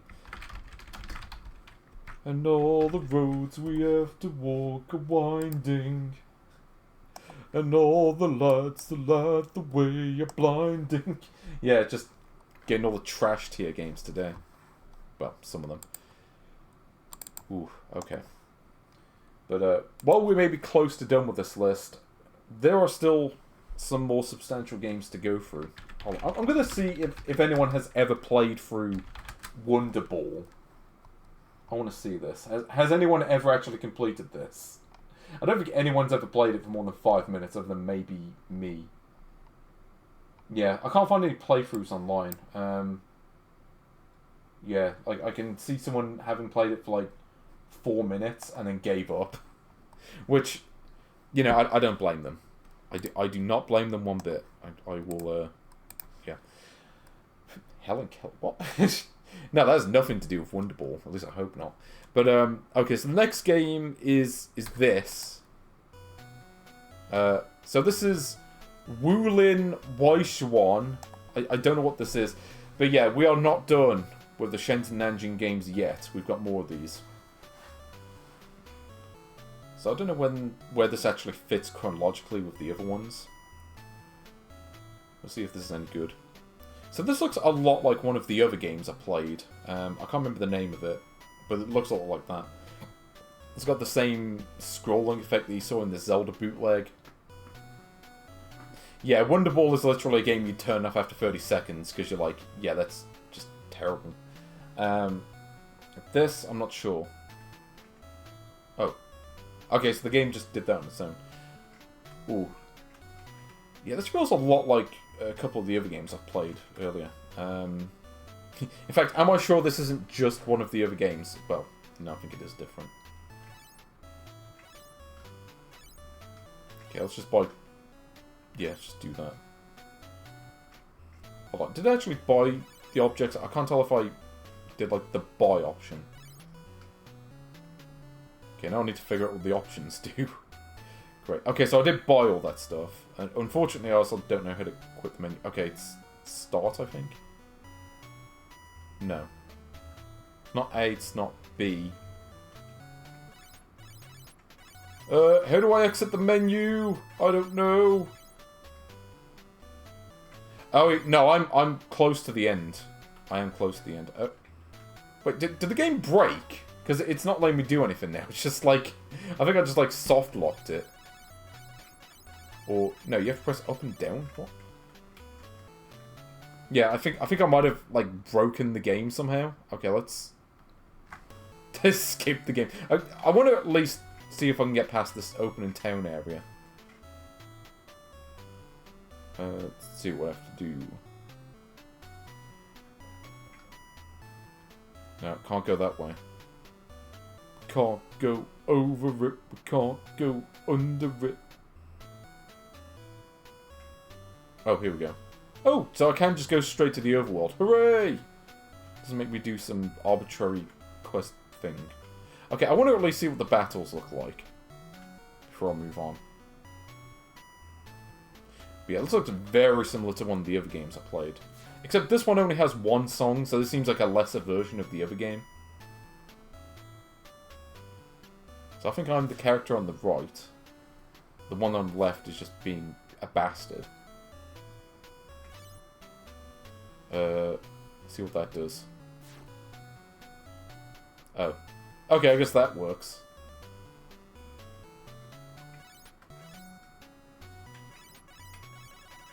Okay, so I've only got the one magic spell, so I may as well just use that. I've tried selecting other ones and it just doesn't work. Yep, you gain 10 experience, and we're going to tell you twice, for some reason.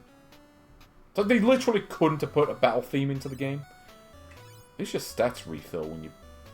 Well, when you beat a fight. So there is that. I do kind of like that little animation. There's something to that. There's something to this game. It's... Even if this game is terrible, it's still better than the last two games. There's more of a game to it. Can't imagine everyone wanting to play this, or even imagining other people wanting to play this, but still. No, I didn't want to pick that. There we go. Unfortunately, my attacks don't do a whole lot of damage, which is kind of a problem when I'm fighting two enemies at the same time.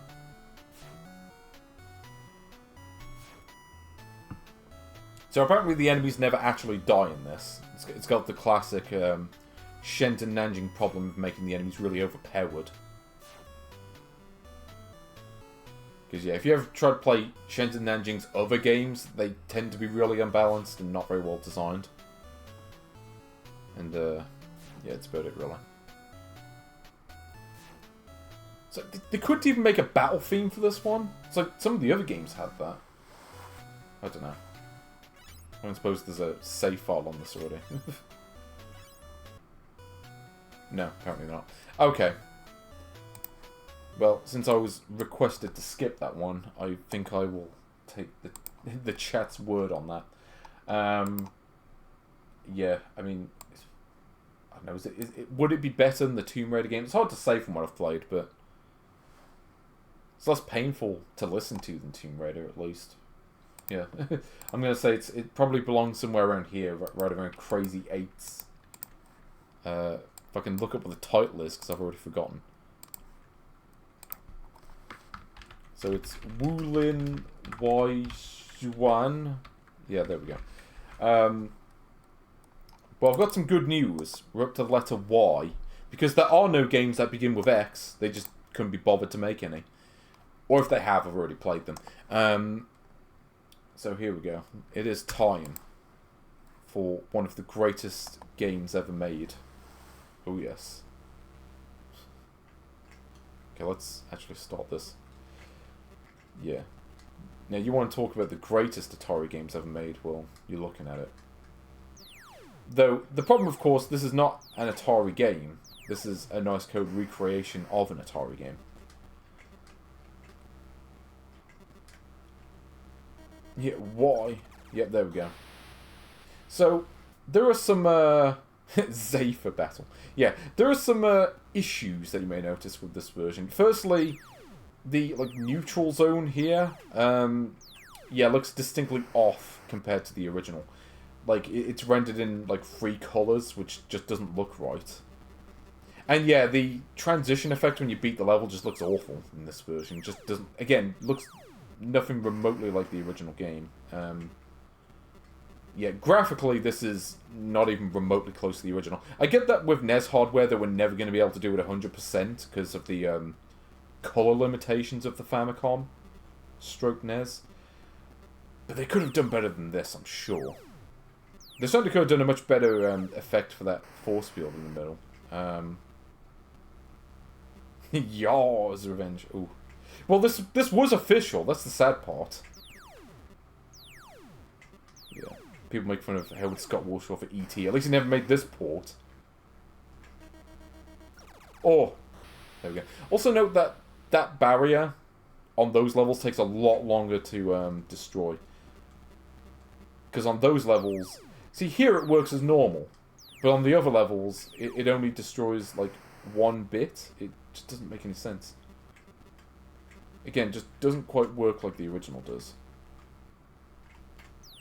Oh, you sod. Oh! Apparently you can hit it when it does that. I'm pretty sure you couldn't do that in the original. Also, yeah, another problem that I've noticed with this is the controls. So you may notice that I'm only moving in cardinal directions, and that's because I can only do that.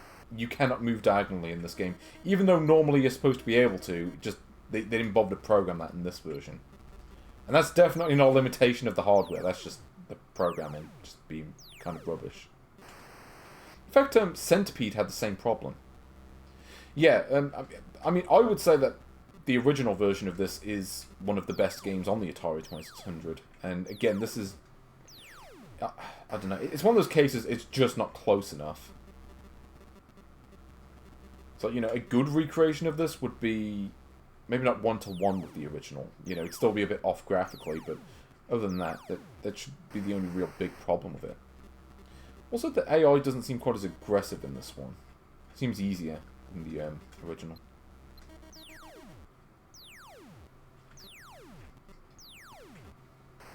Again, I might not know Tower of Doom all that well, but I know Yars Revenge. You get Yars Revenge wrong, I'll know about it. Also, yeah, these levels are just kind of a bit of a bugger in any case. But yeah, it always seems to do it every single time with the same timing. But yeah, look at that effect when you beat the level. That is not Yars Revenge. Yeah, I do kind of feel bad for the people that got the Atari flashback back in the day, only to find they were just... You know, you weren't really getting the proper Atari experience. You were getting, well, a few of the recreations are fine. They really vary in quality. On the one hand, you have stuff like this, which, you know, anyone who's really familiar with the original can tell from a glance that this is not it. But then you do have other games like Millipede and maybe Adventure where, you know, they're reasonably close to the originals. I mean, Millipede I put at the top of the list because it's the one case where I'd say it's arguably better than the Atari version, like the official one that it's based on. This is definitely not on that level, which is a shame because, again, Yars Revenge is a great game. But, you know, just the number of graphical and gameplay problems just... yeah. Yeah, the Atari Flashback 2 was a lot better. Like, that one had, you know, the actual, you know, legitimate Atari versions of the games. Like, the ones from the actual console. But yeah. Again, the AI is supposed to be a bit more unpredictable than this. Like, this version seems way too easy.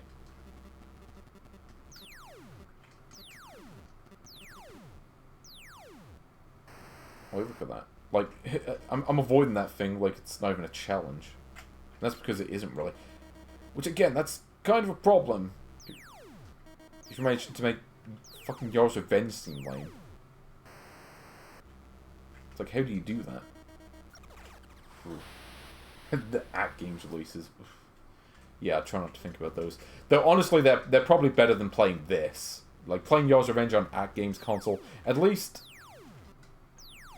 It's like, okay, at least you're playing the real Atari 2600 version of it. And you also notice the hit detection is off here too, where sometimes it clearly hits the side of a block and just doesn't count it. Also, the score goes up a lot slower in this too. I think by this point, in the Atari version, by this point I'd have like at least 50,000 points, but here I've only got like 4,000, if that.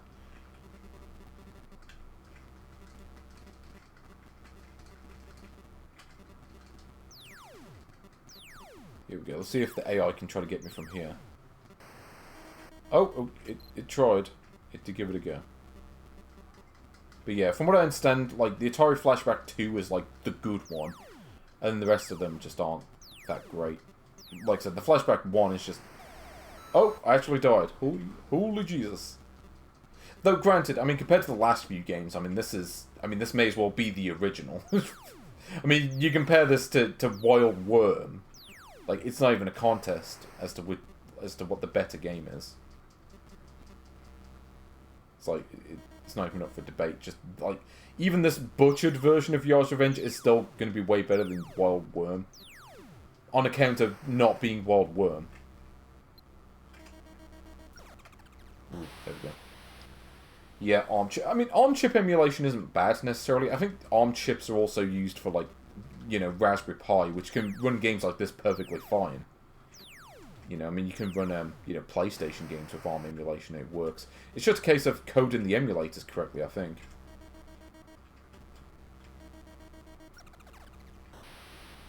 But yeah, you may notice a bit of a lack of challenge. And again, it's just... I want to like this one, but it just, again, just isn't close enough. Yeah, I don't know. They kind of missed the mark with this one, sadly. It's a shame. You know, Yars Revenge could have been a contender. Could have been a contender, but, you know. I'm pretty sure Millipede is going to take it as the best game, because I don't think there's anything else that's even going to come remotely close after that. Yeah, I mean, that's just... It's disappointment. It's not... It's far from the worst game I've played in this series, but it is a disappointment, that's for sure. I mean, the Desert Falcon port, I mean, that has a lot of problems too, but there was more replayability to it. There was more challenge. So, yeah. I mean, honestly, I think I'd rather play Greedy than that. That's how disappointing it is. And Meccano, yeah. So I think this is where it goes. Yars Revenge, I mean, it's criminal to put Yars Revenge this low, but this version, I think it's justified. Oh, and remember how we were just playing a Shenzhen Nanjing game? Well, guess what? We got another one. Oh, yes. Yixing Taikon Tan Xian, also known as Alien vs. Predator. The spreadsheet isn't publicly available. It's just literally a... like, it's literally just an Excel spreadsheet file. So this is one that you might have heard of. So, yeah. So this is also known as Alien vs. Predator, even though I'm pretty sure this game has nothing to do with that, but that's what they call it on the packaging. So, from what I understand, this is just kind of like a generic, like, RPG game that has a space theme. And there's really not much to this one at all. So, from what I've seen, because there is a Let's Play of this game on YouTube, where it was played through in full. Essentially what happens is, you land on, like, an alien planet, and then you just walk around a couple space stations, and then just leave the planet. And then that's it. Yeah, the giant space base looks kind of cool, I suppose. But, yeah, this is it, really. Not a whole lot to say. I mean, and this game was released in, what, like, 2005? 2006, maybe? And, yeah, I mean, you compare this to, well, like, RPGs that were coming out in, like, 1987 that looked more advanced than this. Like, yeah, it's like Final Fantasy is a more advanced game. I mean, hell, Hoshio Mirahito might be more, not better, but certainly more in the way of features, at least. Because this is it. Well, okay, this isn't it. I mean, there is a bit more, but... So I don't remember how you get past this bit. Also, I think this is another one of those games where they only programmed one song into the game. So here we go. So the thing's open. See, this I kind of like. It looks like Commander Keen with, like, a crash helmet. It came out at the same time. I mean, I think you're right, actually. Same for, like, Half-Life 2. In fact, I think Half-Life 2 would predate this one. Here we go. Oh, and my skin magically changed colour? Okay, so that's the statistics screen, I guess. But then you've also got... I guess you have MP, because it's an RPG, and I guess, why not? These items, don't know what that does. And save feature. Yeah, there we go. So I can just make a save point there. Oh yeah, and this is the combat. Firstly, there's no music, because they only programmed one song into the game. And I guess they were like, okay, what should we do for variety? Let's just stop the music during the fights. It's like, they don't even have a fight theme in the game at all. I seem to recall the fights in this actually being really easy. I think. But, yeah, there's not much to really see with this one. It's, I don't know, it may be more playable than the previous one. It doesn't seem quite as difficult at the beginning. Because the enemies tend to die in, like, one hit. Let's see, you just kind of wander around aimlessly around a map. And then maybe find something that triggers something else to do. The player's name is Stone. Yeah, presumably it's not... presumably it's not Ripley from the Alien films. Or Dutch Schaefer, or, you know, whoever else. Also, why did my character's skin change colour? That doesn't even make sense. Unless maybe there was some event that I missed. So here we go, just walk around a massive overworld map. I think you're supposed to go left here, I might be wrong. Yeah, this is it.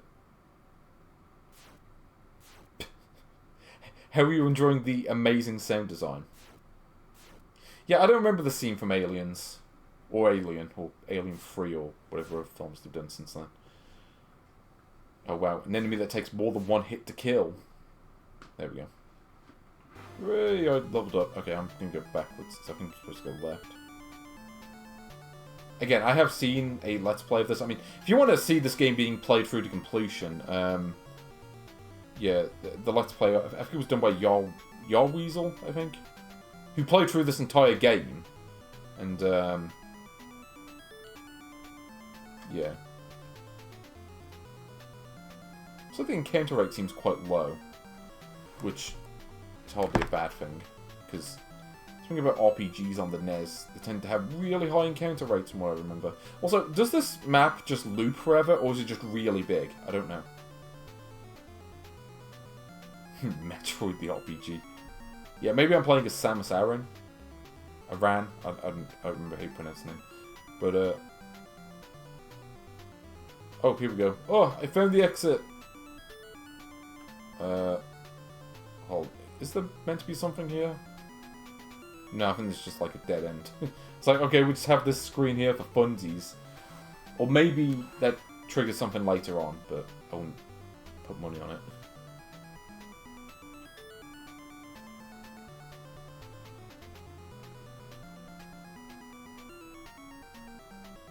Also, I kind of find it funny that this is the one song in the entire game. It's not a bad song, but yeah, they really needed to add some variety to it, I think. And yeah, there's a pit. Actually, let me try something out here. What happens if I start the game and then I just like walk back to the ship? I thought maybe you could just beat the game by doing that, but no, it's not that simple. But like I said, there is a full Let's Play of this game on YouTube, so I have a pretty good idea on how that entire game goes. So, yeah, that was Xing, or Alien vs Predator, or whatever you want to call it. Why would I put this on the list? I mean, it's got to be better than the other game, but from what I've seen, it's very featureless and bland, more than anything. I mean, it's, yeah, kind of on the same level as Seawolf, but just more of it. Yeah, probably put it around here. So there we go. Yixing, Tai Kong, Tan Xian. I mean, I'm pretty sure I'm mangling the pronunciation on that, but... Ugh, okay. Ugh. Oh, you have no idea. You have no idea how relieving it's going to be once I'm done with all this. I mean, this, to be fair, this entire series was a punishment, but we finally made it to the letter... We finally made it to letter Z. Hold on, is there a credit screen on this? No, I don't think there is. Yes, so we finally made it to Z, and it's time for Zoom. A game which looks like a shoot-'em-up, except there's no shoot button. So it's literally, it's like a shoot-'em-up, except you're doing the pacifist run. That's about all there is to say for this one. I mean, I guess it works. Zoom! Zoom around the room.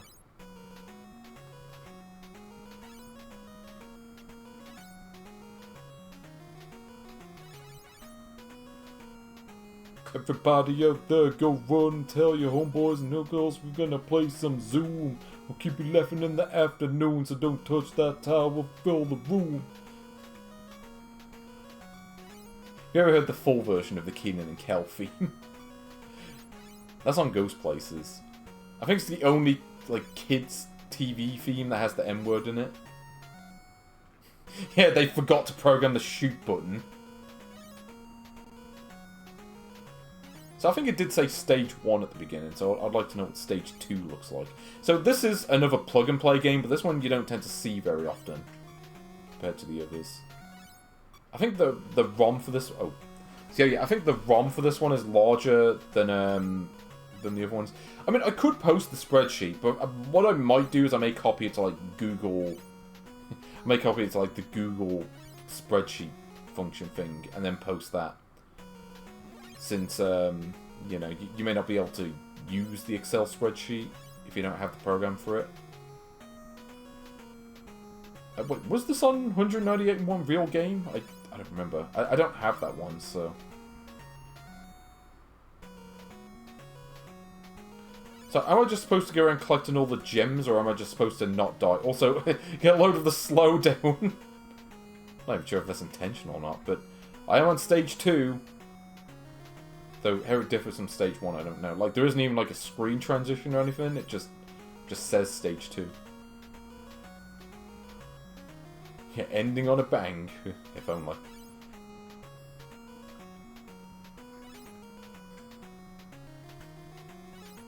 Okay. Well, let's see if it's possible to beat this game. Or if I can beat this game. I have no idea if this game has an ending. I'm guessing maybe. Yeah, like that narrows it down. There was another game like Mini Movies, but it's not dumped. Okay. Well, if that ever gets dumped, maybe I will come back and play that one. But I won't do an... I'm not going to do another stream on Nice Code Tap. This will be the last one. There will not be a part 11. There'll maybe be like some kind of addendum sort of thing, but part 11 coming never. Oh, Storybox. No, I've played Storybox. That was on the last stream. So don't worry, I have done that one. Okay. But Storybox isn't even a game. Like, you know, mini-movies, you at least have to match the pictures in the right place, but yeah, Storybox doesn't even have that. Just, you know, you just watch the story as it plays out, and then that's it. Reminds me a bit of the climbing game that I played on one of the other streams, actually. Except in this game, you get full reign of the screen, so this is kind of like a better version of that, I suppose. There's a bit more to it.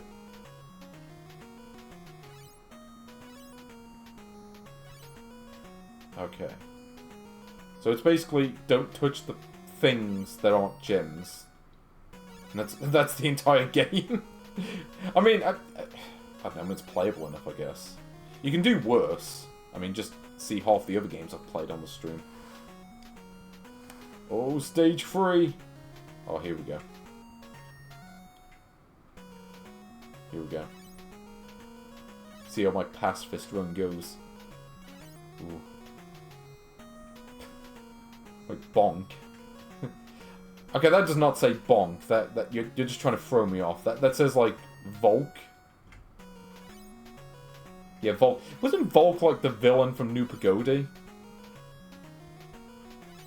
Okay. Actually, yeah.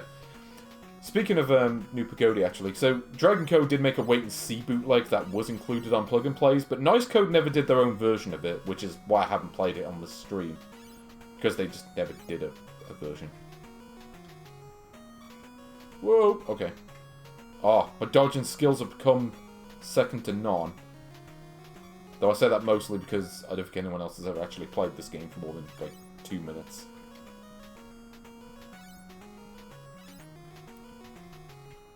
Oh. Oh. Oh. Actually, here's a question. Does this game actually end?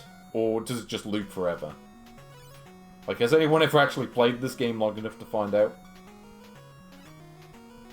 Because, like I say, I hadn't really played this one until now. Dialogue in the wait-and-see cartoon. Well, the wait-and-see cartoon is literally just called New Pagodi, isn't it?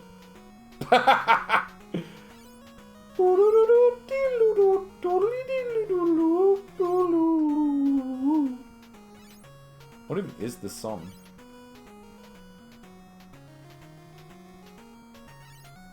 I'm trying to figure what, like, would go with this beat. Oh. Thank you! Okay, well, it's okay. I've cured you by switching that off. Oh, okay, no, this actually goes a lot better. Like, that music doesn't even fit with just the general theme of the game. Yeah, well, you don't need to type anything meaningful, just as long as you make the request. That's about it, really. Okay, now this fits with the game perfectly. Because, do you remember that level in Bubblegum Rosie where you just drive a car up the screen and try not to die? That's literally what this is, except it's just a less broken version of it. Yeah, they could not have picked a more... VLC could not have picked a more fitting song for this one. It's Bubblegum Rosie from Action 52. Or Bubblegum Rossi, or whatever it's supposed to be called. Also, it smells like peanuts in this room all of a sudden. It's like someone just dropped a giant bag of peanuts outside the flat. Though I'm not sure how that works. Okay, here we go. Whoa. Yeah, Bubblegum Rosie has like an actual theme song, which kind of helps.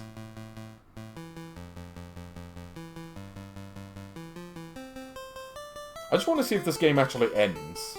Since we are like near the end of this series, and this stream so far hasn't been as long as the last couple that I've done, may as well try to go the distance with this. Oh, also, I just realised... Sounds a bit loud, isn't it? Oh. Okay, I forgot to pause the game, but I got away with it. Also, I don't know what that... satellite thing that I collected does. It doesn't hurt me, so I assume it just gives me points. Now, I don't think it's possible to get health. Yeah, you take a hit and that's it. Though you can get extra lives because I've been gaining a couple of those. Oh, I did it!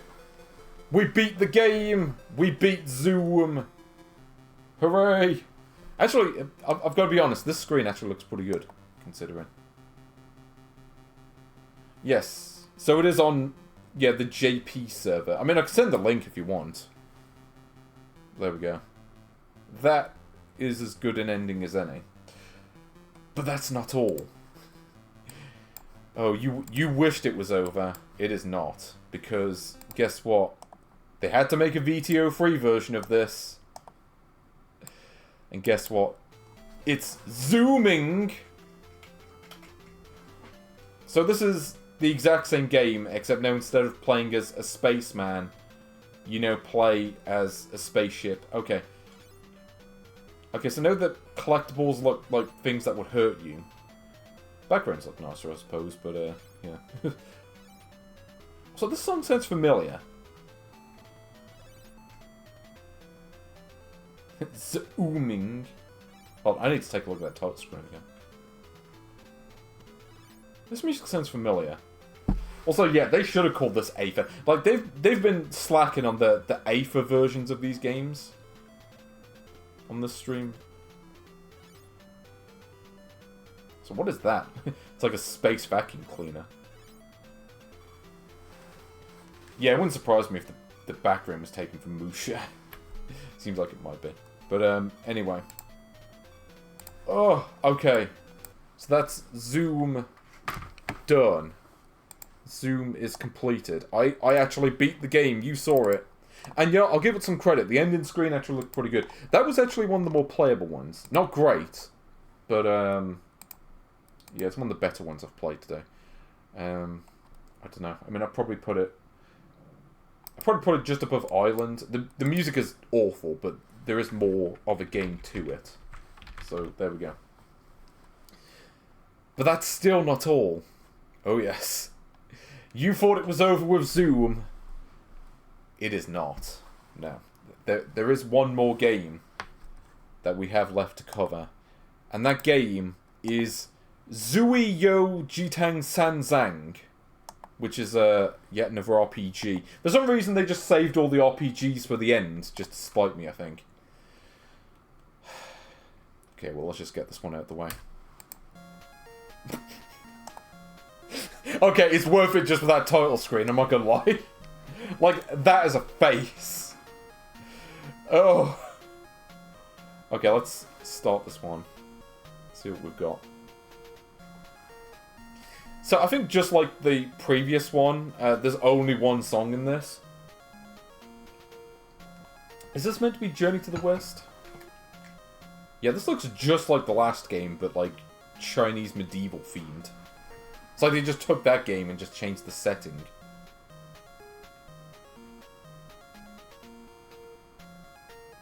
Okay, so is this going to play exactly the same as the previous one? So I think this was actually the first game that Nice Code made for Nanjing. I think if you check the cartridge IDs, this is the lowest numbered one, so presumably it was the first one they did. And it does feel like it. I mean, even the scrolling feels very amateurish. Yeah, I'm not particularly into RPGs either, so I'm just kind of trying to wing it, to be honest. It's the best I can do, especially since I'm not really playing these games for that long. But yeah, I can promise you this is the final one that I'm doing. I don't know, maybe if, like, there surface more Nice Code games, maybe I'll do, like, some kind of addendum. But, yeah, this is it. Are there even any fights in this? Justice Bao? Is that the one with... Is that Bao Qing Tian? Is it that game? Because that game is great. Oh, okay, now we're in town.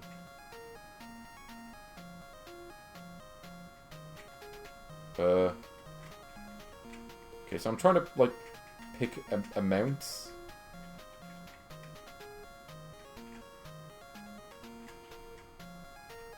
Or, do I not have any money? Because I thought that this thing on the bottom was, like, the amount of money I had.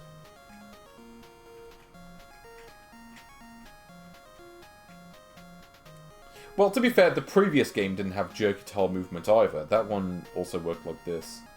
But you also noticed that the jerkiness with the overscan. Oh god, these graphics. Okay, this is starting to remind me of the Tomb Raider bootleg, and not in a good way. Well, I say that as if it could remind me of that in a good way, which it probably can't. Also, amazing character designs, by the way. It's like a jelly baby come to life.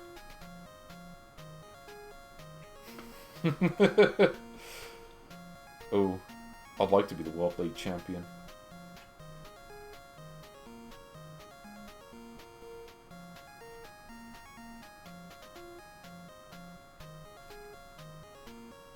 Ooh. Hooray! I can leave the town. I want to see if there's like combat. Wait, what? Wait, what's going on? Wait, does that just like end the game? Did I like lose or pick the wrong option? Okay, let's do that again. So we go this way. I mean, there's no combat here, so it's like whatever. So am I just not supposed to go that way and I just die immediately? Like, what was going on there? Oh, hold on. I didn't go in this building.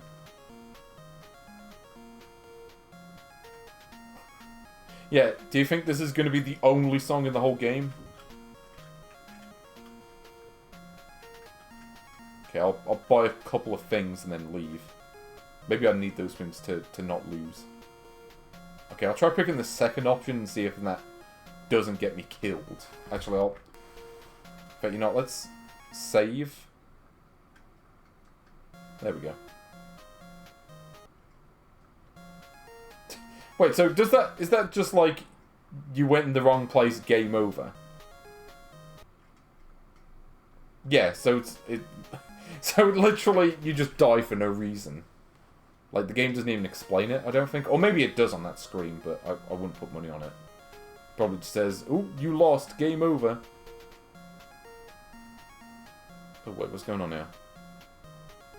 Oh, so is this like Journey to the West? Is that like the sheep character? I can't remember the names of the characters. I'm sorry. I'm not as up on my Chinese literature. So probably should be. Though to be fair, I'm not really up on literature in general, so you know, that's just a me thing. Yeah, got a lot of these amazing maps, by the way. That like this is it. Just walking around corridors. Oh, okay, I can't walk past that rock, but I can walk past the other rocks. That's what they should have called this game, like if they did an English version of it. Do you think Joni worked on this? Okay, let's speed this up. Doesn't control great, she can only move in the cardinal directions. God, imagine if Journey to the West had Magic Joni in it. It'd be the best book in history, I'll tell you that. Sell more copies than the Bible. Oh, I made it through the map. Oh, wait, what's going on here? What's the bet that this is just going to kill me if I pick the wrong option? Or, wait, what am I supposed to do here? Do I just collect this thing? No. So I'm guessing this is a puzzle of some kind. Unfortunately, I don't know how to heed this. Oh. I always think you gotta walk on them in order, and then it lights them up.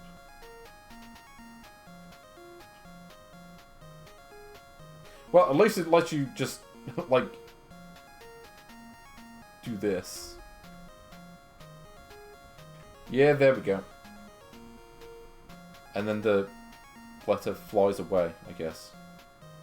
Oh, I actually made some progress in this. I did a thing!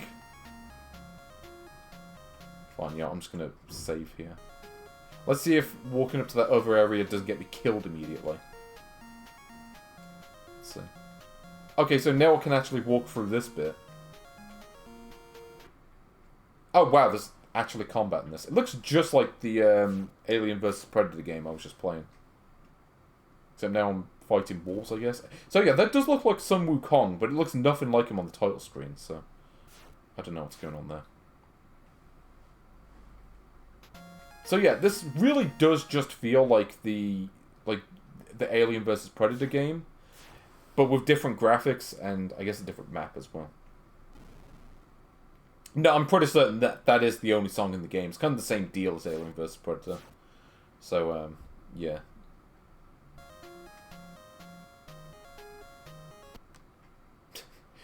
Though the encounter rate seems to be a lot higher in this game. But it does give me my health back when I win, so I guess, like, whatever. I don't know. I mean, it seems playable enough. It's not necessarily something I choose to play through, but I feel like if you liked RPGs, you might be able to tolerate it. Maybe. Oh, hold on. Do you think there's something hidden up here? Yeah, knew it. See, I'm onto this game. I know what it's doing.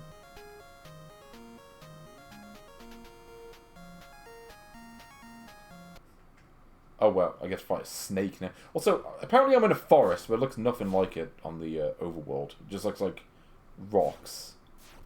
Possibly a canyon of some sort. Also, why is the snake shooting crystals at me? What's going on there? That's just weird.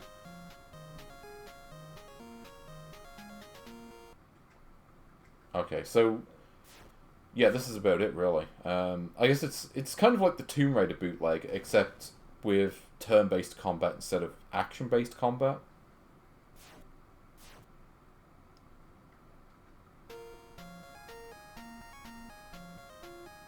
What's the bit in that are you actually supposed to go here? I don't know. Well, I mean, you do get experience for these fights anyway, and because of the fact that you like get your HP and MP or whatever filled up after the fight. Except I don't seem to have any MP. So I don't know what's going on there. Yeah, I don't know. So apparently they gave me 100 of something. It wasn't health because my health didn't go up. So I don't know what's going on with that.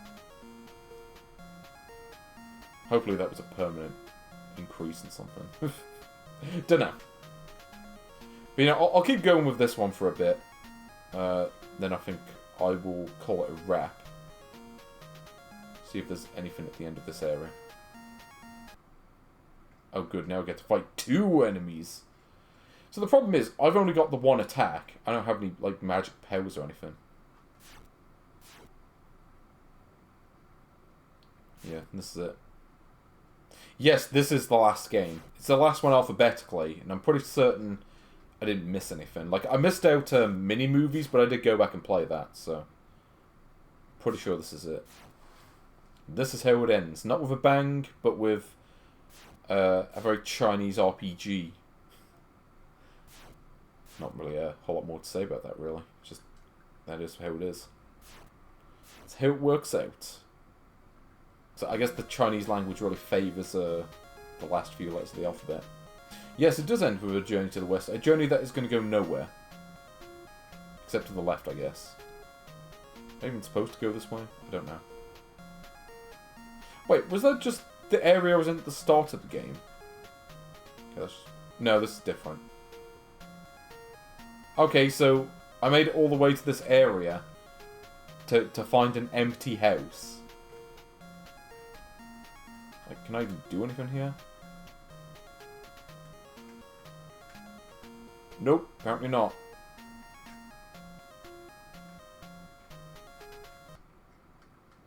Well, there you go. And with that, I will call it a wrap. I think, I don't think there's really a whole lot more that needs to be seen with that one. It's kind of on the same level as the, yeah, as this game. I'd say it's probably a little bit better. Probably has a little bit more going on the map, but in reality, you probably still wouldn't really want to play it. Yeah, I'll probably put it around here. Okay, I need to look up what the name even is before I can type it in.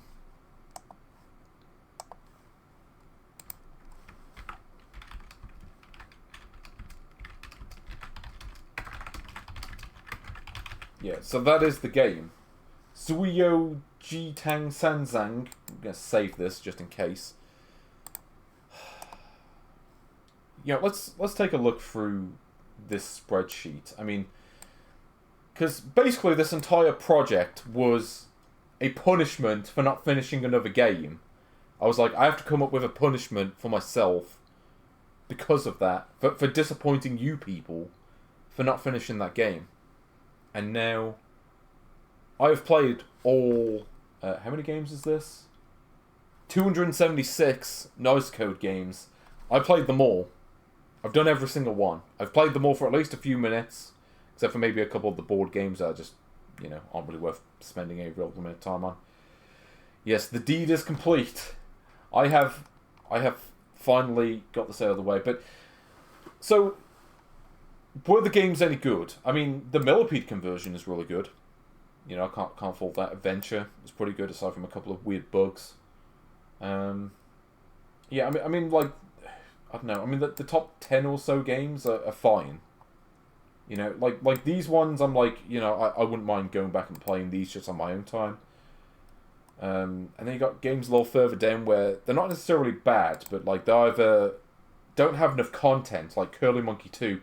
That probably could have been quite good if it had more than 2 levels. And it's still the 14th best game, so I don't know what to tell you there. And I mean, like most of the games near the top end of this list are just conversions of Atari and Intellivision games, which should tell you what the original ones are like. I mean, the best original game was Titanic. Because at least, again, that game had a lot of effort put into it. I can appreciate that one. You know, Mahjong was fine. Free Cell, you know, a few of the others.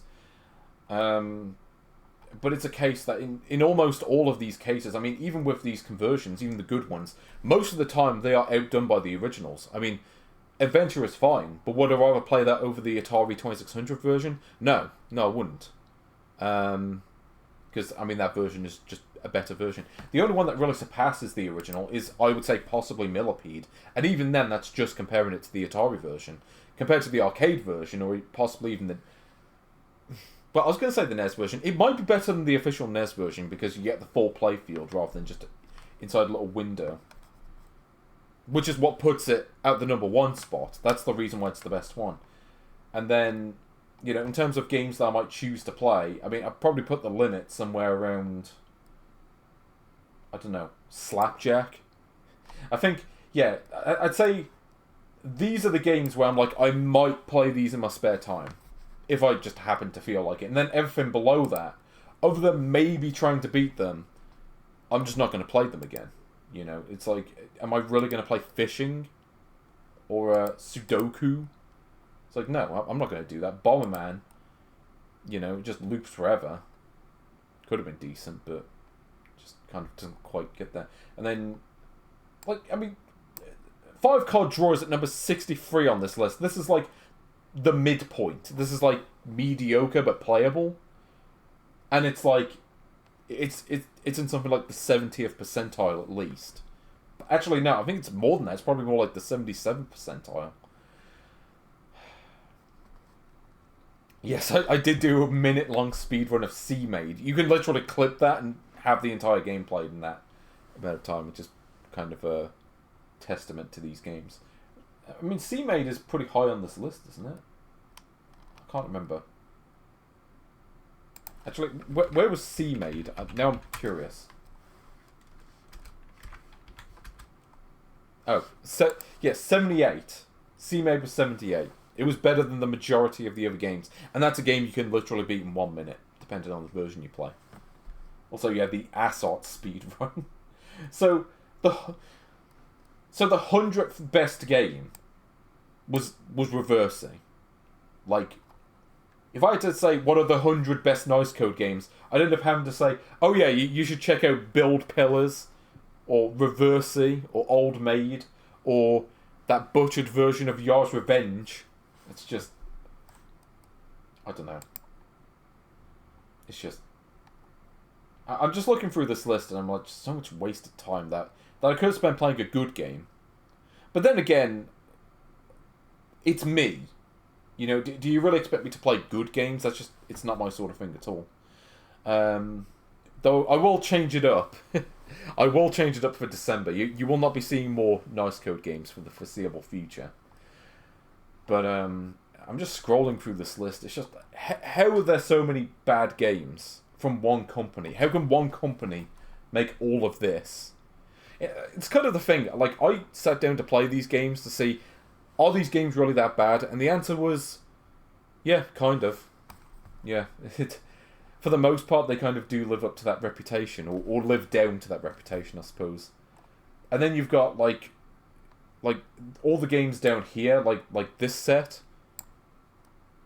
I mean, these are kind of the games that surpass that reputation, and just go, like, straight to the ninth circle of hell. You know, that is where, like, Toy Factory, and Fruit Dish, and Utmost Warfare, and Wild Worm, and especially Animal Contest belong. Yeah, I'm so glad I'm not going to do a part 11. 10 parts is enough. Oh, yes. But, I'm done. I am done with this series. I'm not going back to it. Unless another nice code game surfaces, like a brand new one that I've never played. Like, I mean, sure, there's that McDonald's themed version of Dringle, or whichever game it was. Strong Pill? Yeah. But that's not a different game, that's just a reskin version of something else. But you know what? You know what time it is? Do you know what time it is? I'll tell you what time it is. It was a locket that her long-lost mother gave her. Then, when I was eating the bread, I heard her say that she can't go to parties because she has nothing to wear. Sad. How about if she comes to our party, Mama? You're having one, aren't we? We'll talk to Fritz about her. Just the snack I'm looking for.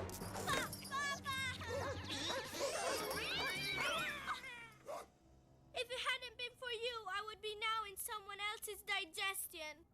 You know there's something you should know, so I'm gonna tell you so. Don't sweat it, forget it, enjoy the show. Working all day, now it's time to unwind. Kick back, relax, take a load off your mind.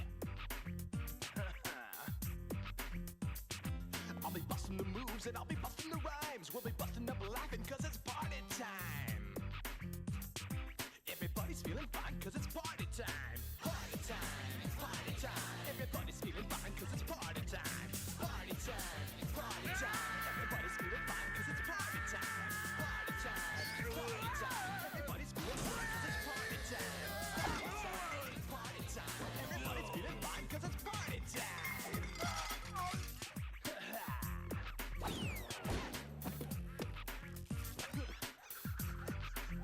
Just leave your troubles at the door, leave your worries behind, leave the rest up to me, you're gonna like what you find. I'll be busting the moves and I'll be busting the rhymes, we'll be busting up laughing cause it's party time. Party time, it's party time, everybody's feeling fine cause it's party time. Party time, party time, everybody's feeling fine cause it's party time. Party time, party time, everybody's feeling fine cause it's party time. Party time, party time, everybody's feeling fine cause it's party time. Party time, party time, everybody's feeling fine cause it's party time. Party time, party time, everybody's feeling fine cause it's party time.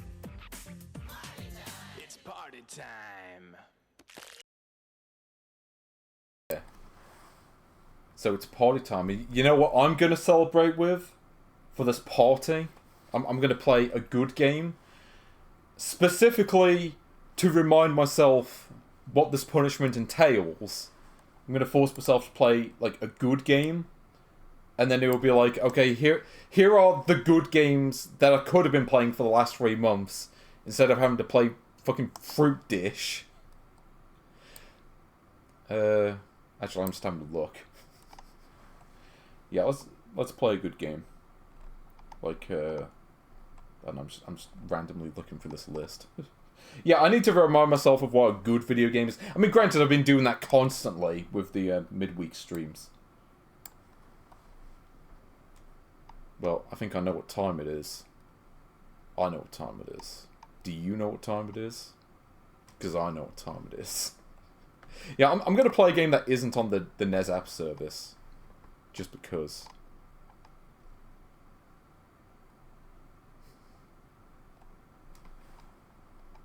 Yeah, the suspense.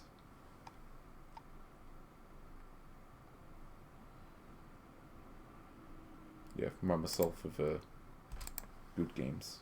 Yeah. Yeah, well, this is my this is my treat for persevering for the past 3 months. Now I can just chill. Oh, you know what? I need this. I just want like a good game where I can just be a car. And have the hit detection actually work properly. Rally? Yeah, is it rally or rallier? I know you pronounce it, but... Oh yeah, also, it's really easy to hit down by accident with this D-pad. I like the engine noises, but... Oh god. Maybe one day I will end up playing, like, the skiing version of this. I wasn't even thinking about that when I picked this game. But, yeah, highway style. See, I actually do own a Famicom copy of this game. Because I just really like this game. It's one of my favourites on the console. Because the thing about me is I like a good racing game. And, actually that reminds me. Well, sort of. So, yeah. You may wonder, now that I've done with this series, what am I going to do from December? Now that I'm no longer cursed to play nice code trash. I'll tell you what I'm going to do. What I'm going to do is I'm actually going to go back to the whole Keep or Sell series that I was doing. So I did the ones for the PlayStation 1. And now I'm going to go to, well, a different console. I've got one in mind, but that's assuming that the capture stuff that I've got wants to work with it. So I'm not going to confirm it just yet, just in case it doesn't work out. But I'll have something ready for you. And it will be better games than what we've just been playing. I guarantee you that. I mean, I can guarantee you that anyway, because it's not like they're going to be much worse. I mean, do you really think I'm going to find worse games than Wonder Ball? I mean, I'd be pretty impressed if I could. Yeah. Let's get the tunes in. Do you remember laughter? I don't even know what I'm talking about.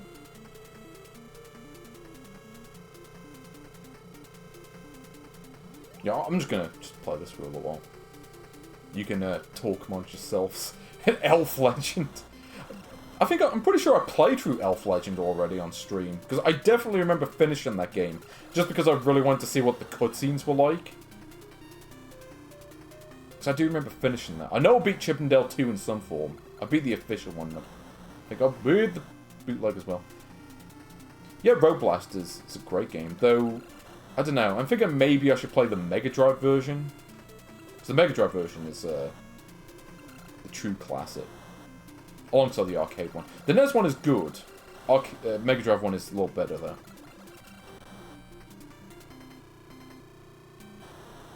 Ooh, there we go. I often do play this without music, and I'll just play my own music in the background, because I like the engine noises.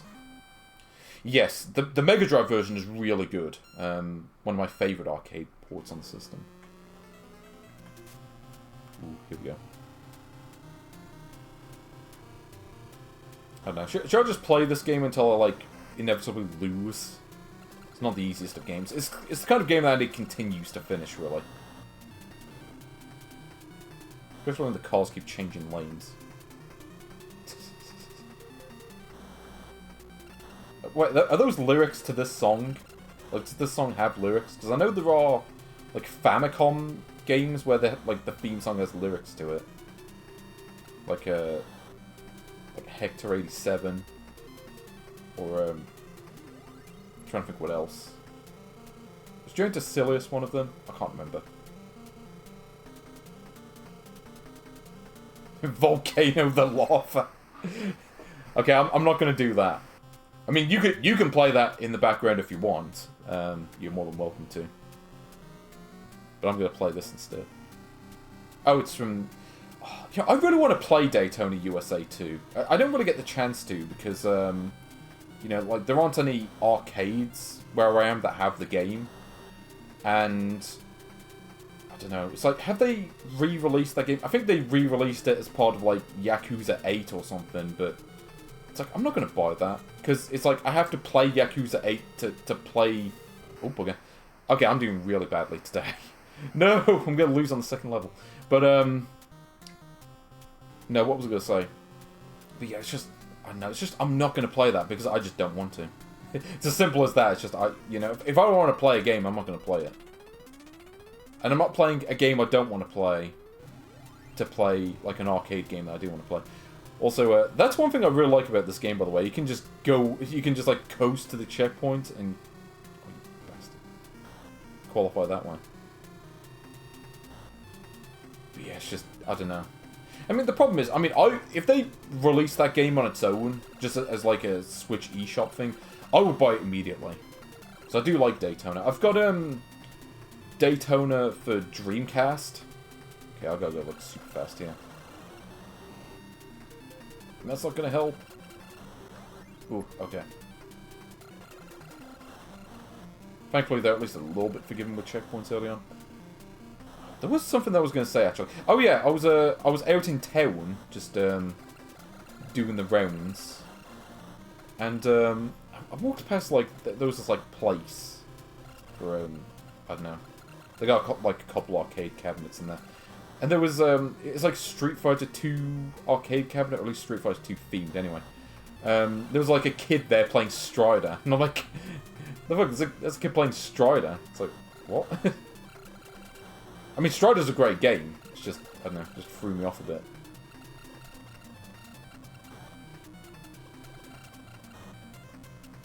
Ooh, this game's on Steam. See, I'm more of a console person myself. There are a handful of games I'll play a lot on Steam, but... I don't know. When it comes to me, consoles for me are kind of my preference. Just because I like playing games on my TV with that kind of setup.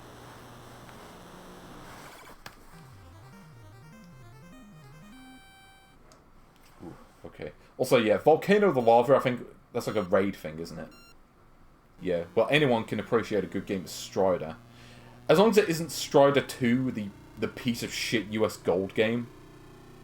Because that game goes straight in the bin. It's like, no. no one wants to play that game. Because it's like... Because that is... It's kind of funny, because like the Mega Drive version of Strider is...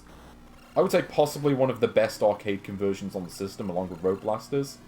And then Strider 2 is like one of the worst games on the system. So wow, I'm crashing a lot in this today.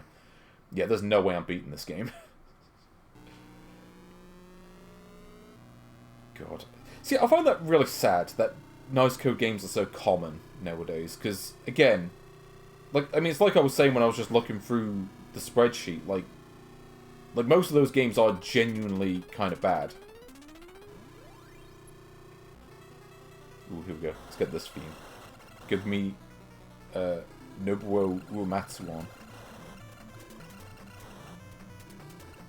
See, I mean, they made a Rad Racer... Ooh, okay. They made a Rad Racer 2.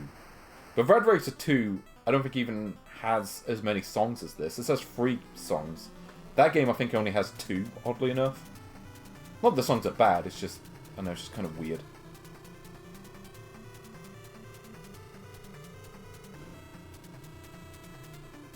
No, sod off. There we go. Yeah, shady nice code games are always going to be around, and... Oh, you bastard. Okay, I'm not even going to make it a checkpoint, because that dude decided to just be a bastard for no reason. Yes, brick games are back. I was actually doing shopping in the supermarket, and they literally had a brick game shaped like a PSP, so we're talking like full-on pop station. It's like... I don't even know what to say to that. Actually, I'll tell you what I'll do for the next stream, like in the midweek. I haven't got anything set in stone for the weekend streams in December. But I know what I'm going to do on Tuesday or Thursday, whichever day I'm available to stream, I suppose. But yeah, I'm actually going to go back to Portal, and I'm going to try to see if I can do the advanced levels. And maybe I'll play something else, because I might have time after that. But you know, I am going to throw a party in this flat. A party for one, because no one else is invited. They're not cool enough. Though you people are cool enough. You're welcome to join in some way if you want. But I am done. I am going to take a celebration with party time. Yes, and when I come back next weekend, I will be playing something that isn't nice code. I'll be playing something that may actually be fun to play. So until then, I will see you during the week. So enjoy your evening and take care.